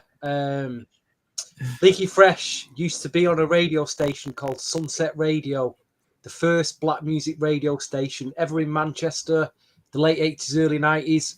He used to do a thing on a Sunday evening called 9 for the 90s New Jack Swing. And I do this chart, and I ended up, whatever he played in this chart, I'd go and buy the following Saturday in the import record shop. So he was one of the first pioneers in Manchester playing New Jack Swing. So big shout to him. So Namdi, what was your number one again? Make It Last Forever. And how many New Jack Swing tracks were on it? 2? Hey, Teddy did 7, did 8, 7 DJ, and a half. what's your number 1 again? Michael Jackson, Dangerous. How many New Jacks? We had 7 on that. We'll say 7. Andrew, what was your number 1 again? How many New Jack Swing tracks were on it? I'm not playing this game. One is for New Jack Swing. There's no debate in here. That's the greatest swing record ever made. That's it. Done. Yeah. No. Video. What about the fans? What did they? Nothing comes close to this album for me. Actually, selfishly, someone had said that Long Gone hits differently when you get older. Of course it does. And Boys to Men by New Edition, I think, also hits differently as you get older, in my opinion, because I'm thinking about all the things that happen in your life, people passing on, that kind of thing. It's just like, it just hits different, growing up can be a pain. Anyways, I just had to say that. VJ, what about the Community? What was their top 2? There was, so it ended up being a top 59. I'm going to do this very, very quickly. Number 59? New Jack City, number 59, original soundtrack. 58, Simple Pleasure, the album. 57, Strictly Business, Uptown Records soundtrack. 56, House Party 2, original soundtrack. 55, Yeah, we didn't do any house tracks. 55, House Party 1, original soundtrack. 54, The Girls, Love Me or Leave Me. 53, Father MC, Close to You. 52, Belle Biv DeVoe, WBBD, Boot City. 51, Joe, Everything. Number 50, Tony, The Revival. 49, Mint Condition, Meant to be Mint. 48, La Rue, Do It for Love. 47, I'll Give All My Love to You. 46, For Sure, We Can Swing It. 45, Big Bub, Coming at You. 44, Arts and Crafts, The Experience. 44, Levert, For Real Though. 43, Chucky Booker, Nice and Wild. 42, Chucky Booker, Chucky. 41, Mac Band, Love You to the Limit. Wow. Number 40, Keith's Mac Band should have been mentioned. They've got some great New Jack tracks. I'm amazed that's made it. That's great. Yeah. Number 40, Keith Sweat, Keep It Coming. 39, Father MC, Father's Day. 38, it was going to come in somewhere. R. Kelly and Public Announcement, Born into the 90s. Yep. Great album. Fantastic album. Number 37, Heavy D and the Boys, Peaceful Journey. Number 36, Deja, Made to Be Together. Wow. Number Brilliant 30, album. 35, Rex in Effect, Hard or Smooth. Number 34, Tony, Sons of Soul. 33, Jeff Red, Quiet Storm. 32, Christopher Williams, Changes. 31, Troop, Deeper. 30, Blackstreet by Blackstreet. 29, Babyface, Tender Lover. 28, Today, The New Formula. 27, Portrait, self-titled album. 26, Mint Condition by Mint Condition. And 25, I'm so happy that this is in there. Mind, Is That the Way? Yep. Awesome. Heavy D and the Boys, Big Time is 24. Bobby Brown's Bobby made it to 23. Troops, Attitude is number 22. And surprise, this hasn't been in further up in the list. Boys to Men, Coolie Eye Harmony, number 21. Andrew will be proud of number 20, Ralph Tresvant by Ralph Tresvant. Cool School is number 19. N Touch All Night is 18. Brilliant. Mint Condition, Meant to be Mint is number 17. Johnny Gill's self-titled album is 16. Today's self-titled album is number 15. Surprise, this is not higher as well. SWV's It's About Time is number 14. And is this a New Jack Swing album or is this not? Number 13 is Intro by Intro. Number 12, Belle Biv DeVoe, Poison. Number 11 is Basic Black by Basic Black. And that is what makes this top 10 very interesting. And I wanted to put this album in, but we couldn't because is it New Jack, is it not? This is number 10, Karen White. Nice. Number 9 is I'll Be Sure, In Effect Mode. Jodeci's Forever My Lady makes it to number 8. Andrew will be disappointed. New Edition's Any Heartbreak only made it to number 7. That's great. Keith Sweat's Make It Last Forever is number 6. And sorry to everybody that thinks this is not a New Jack Swing album. It's Janet Jackson's Rhythm Nation 1814. Michael Jackson's Dangerous makes it to number 4. Number 3 is Guy, The Future. Number 2 is Guy. Number 2. I'm surprised. So Number 1, surprising, not surprising, is Bobby Brown's Don't Be Cruel. Fair enough. nice. We'll take that. Wow. Did Mint Condition Okay. make that top 50? Twice. Okay, here's another group that we've not mentioned, and we're going to kill ourselves for this. Low Key. Oh. Low a Key, thing for man. you. How could we just don't mention them enough? Low Key. Their You albums. guys are are messed up. incredible. You didn't even mention Low Key, man. What the hell, man? What about the girls? Did the girls get in that top 50? The girls are in there, yeah. Yeah, what about Abstract didn't get in there? Girls Did people Love not Me or really Leave like Me that is in there. Abstract? No? His ex-girlfriend? Did No one ex-girlfriend make it? No. Ex-girlfriend's not in there. Nope. En Vogue hasn't even been mentioned at all. I think En Vogue had a few, I mean, to me, like, now there's Foster McElroy, you had Lies, you had Hold On. But I also want to give props really quick to the comments once again, because they mentioned POV. And I remember they were out of Philly, I want to say, and I think Hakeem Abdul Samad from The Boys did production on that. I can't find their stuff anywhere, but I remember seeing them on Soul Train and liking what I heard. So props to all the deep cuts that are being mentioned on this podcast. And there's so many producers like Herb Middleton, Hakeem Abdul Samad from The Boys, incredible producers. I mean, there's so many. This is a lot longer conversation. Look at this. Look, like, thank you so much for having us, guys. But we've been talking for over 3 hours. Yeah. Time to go for at least another 3. Yeah, we're gonna have to do this again. One request I'd like for these guys to come back on, Namdi.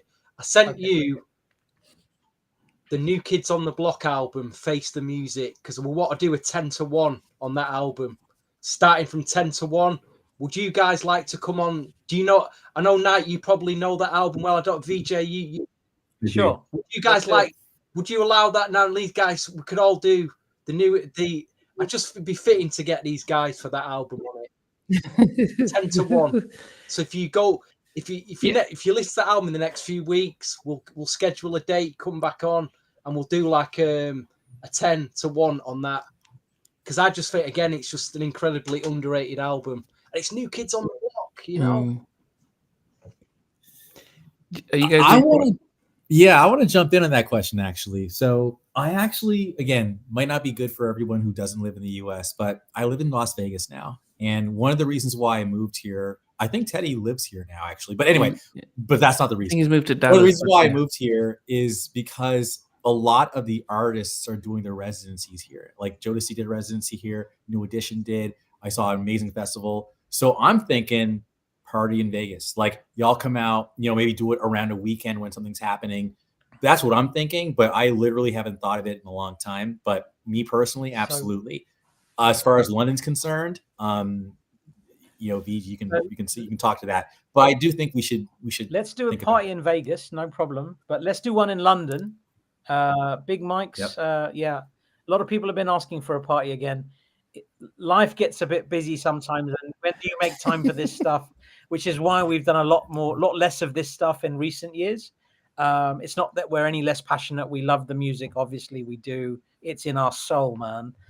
So we'll do another party for sure, man. We'll keep you posted, man. Yeah, but we're going. Yeah, probably. Yeah, in November we're going to. November's in 2 weeks' time anyway. But we'll put a date to bring you you guys to come back so that we can pick up where we started. I know Stevie likes the New Kids on the Block album. You need to listen to it, Namdi, then you'll know why. Then. And the other thing is, the only way the party is going to happen in London is if Stevie is one of the DJs. That's the prerequisite. That's it. As long as Stevie's a DJ, we're good, man. You know what? I'll hold you to that, but I won't DJ. I'm not. Okay, all right. I'm going to the party, but I won't DJ. No. Cool, fair enough. I'm just. I'll leave that to the DJs. Cool. All good, man. But this has been a lot of fun, and thank you so much for having us and letting us tell our story a little. And well, this is part one of the story because it was if you think about it, you said 3 hours. And it doesn't look like we've covered a lot, but there's still so much more history and stuff. And people have been staying along for 3 hours and still asking questions. Some of our European friends had to drop out because they're an hour ahead. So we'll definitely have to do this again. So yes, in about a couple of weeks' time. We'll and coordinate. Andrew touched upon it earlier, and I'll say it as well. We love what you guys do. You guys are doing a fantastic job. I mean, there's some amazing. It's great. Like for me, my favorite one. It was when you went over the Jodeci "Forever My Lady" album. I love that. That was just as an outside observer looking in, I was like shouting at the screen, "No, you can't put that at number 5. What's wrong with you?" It was so much fun. So it's not just that; it's everything that you do. And we love that you're continuing to push the good music out there, and we're very grateful for that. So thank you. Yeah, no, but as I said, you guys, you really were trendsetters, and it's to be definitely been an honor that you guys took time out to come on today to share some of the story. And It was an we unforgettable definitely will still experience. need to make That's what sure it was. An unforgettable. It's missed by many to this day. It's the best. It's the best. Yeah, no, definitely. Well, yes. So I know that for those of us in the UK, it is 20 minutes to 1 in the morning. For I know for those in the well, for you out in Andrea, it's probably just a couple of lunchtime, but yeah. So you can see the difference for all of us and stuff. But yeah, definitely. So guys, we want to thank you guys for comments, and as you guys make up the show with the comments and being part of it. It's a little bit longer than normal, but it was worth it. And we'll reschedule something else in another couple of weeks to have both VJ and Andrew back. And we will look at some albums, but also reminisce on some of the other things as well. But for now, definitely it's been great, and we will. Yeah, I'm not sure yet, Big Mike's, but it was great. Will's good to see that you were able to tune in. And one last thing, shout out to Stevie, man. Stevie is the G, man. There's like 3 people on planet Earth that have the musical brain that he does. Tap into this guy's brain. He is the Don, man. So Stevie, shout out to you, you know a lot, VJ. You're right. You're right. All good. But Stevie, you the man.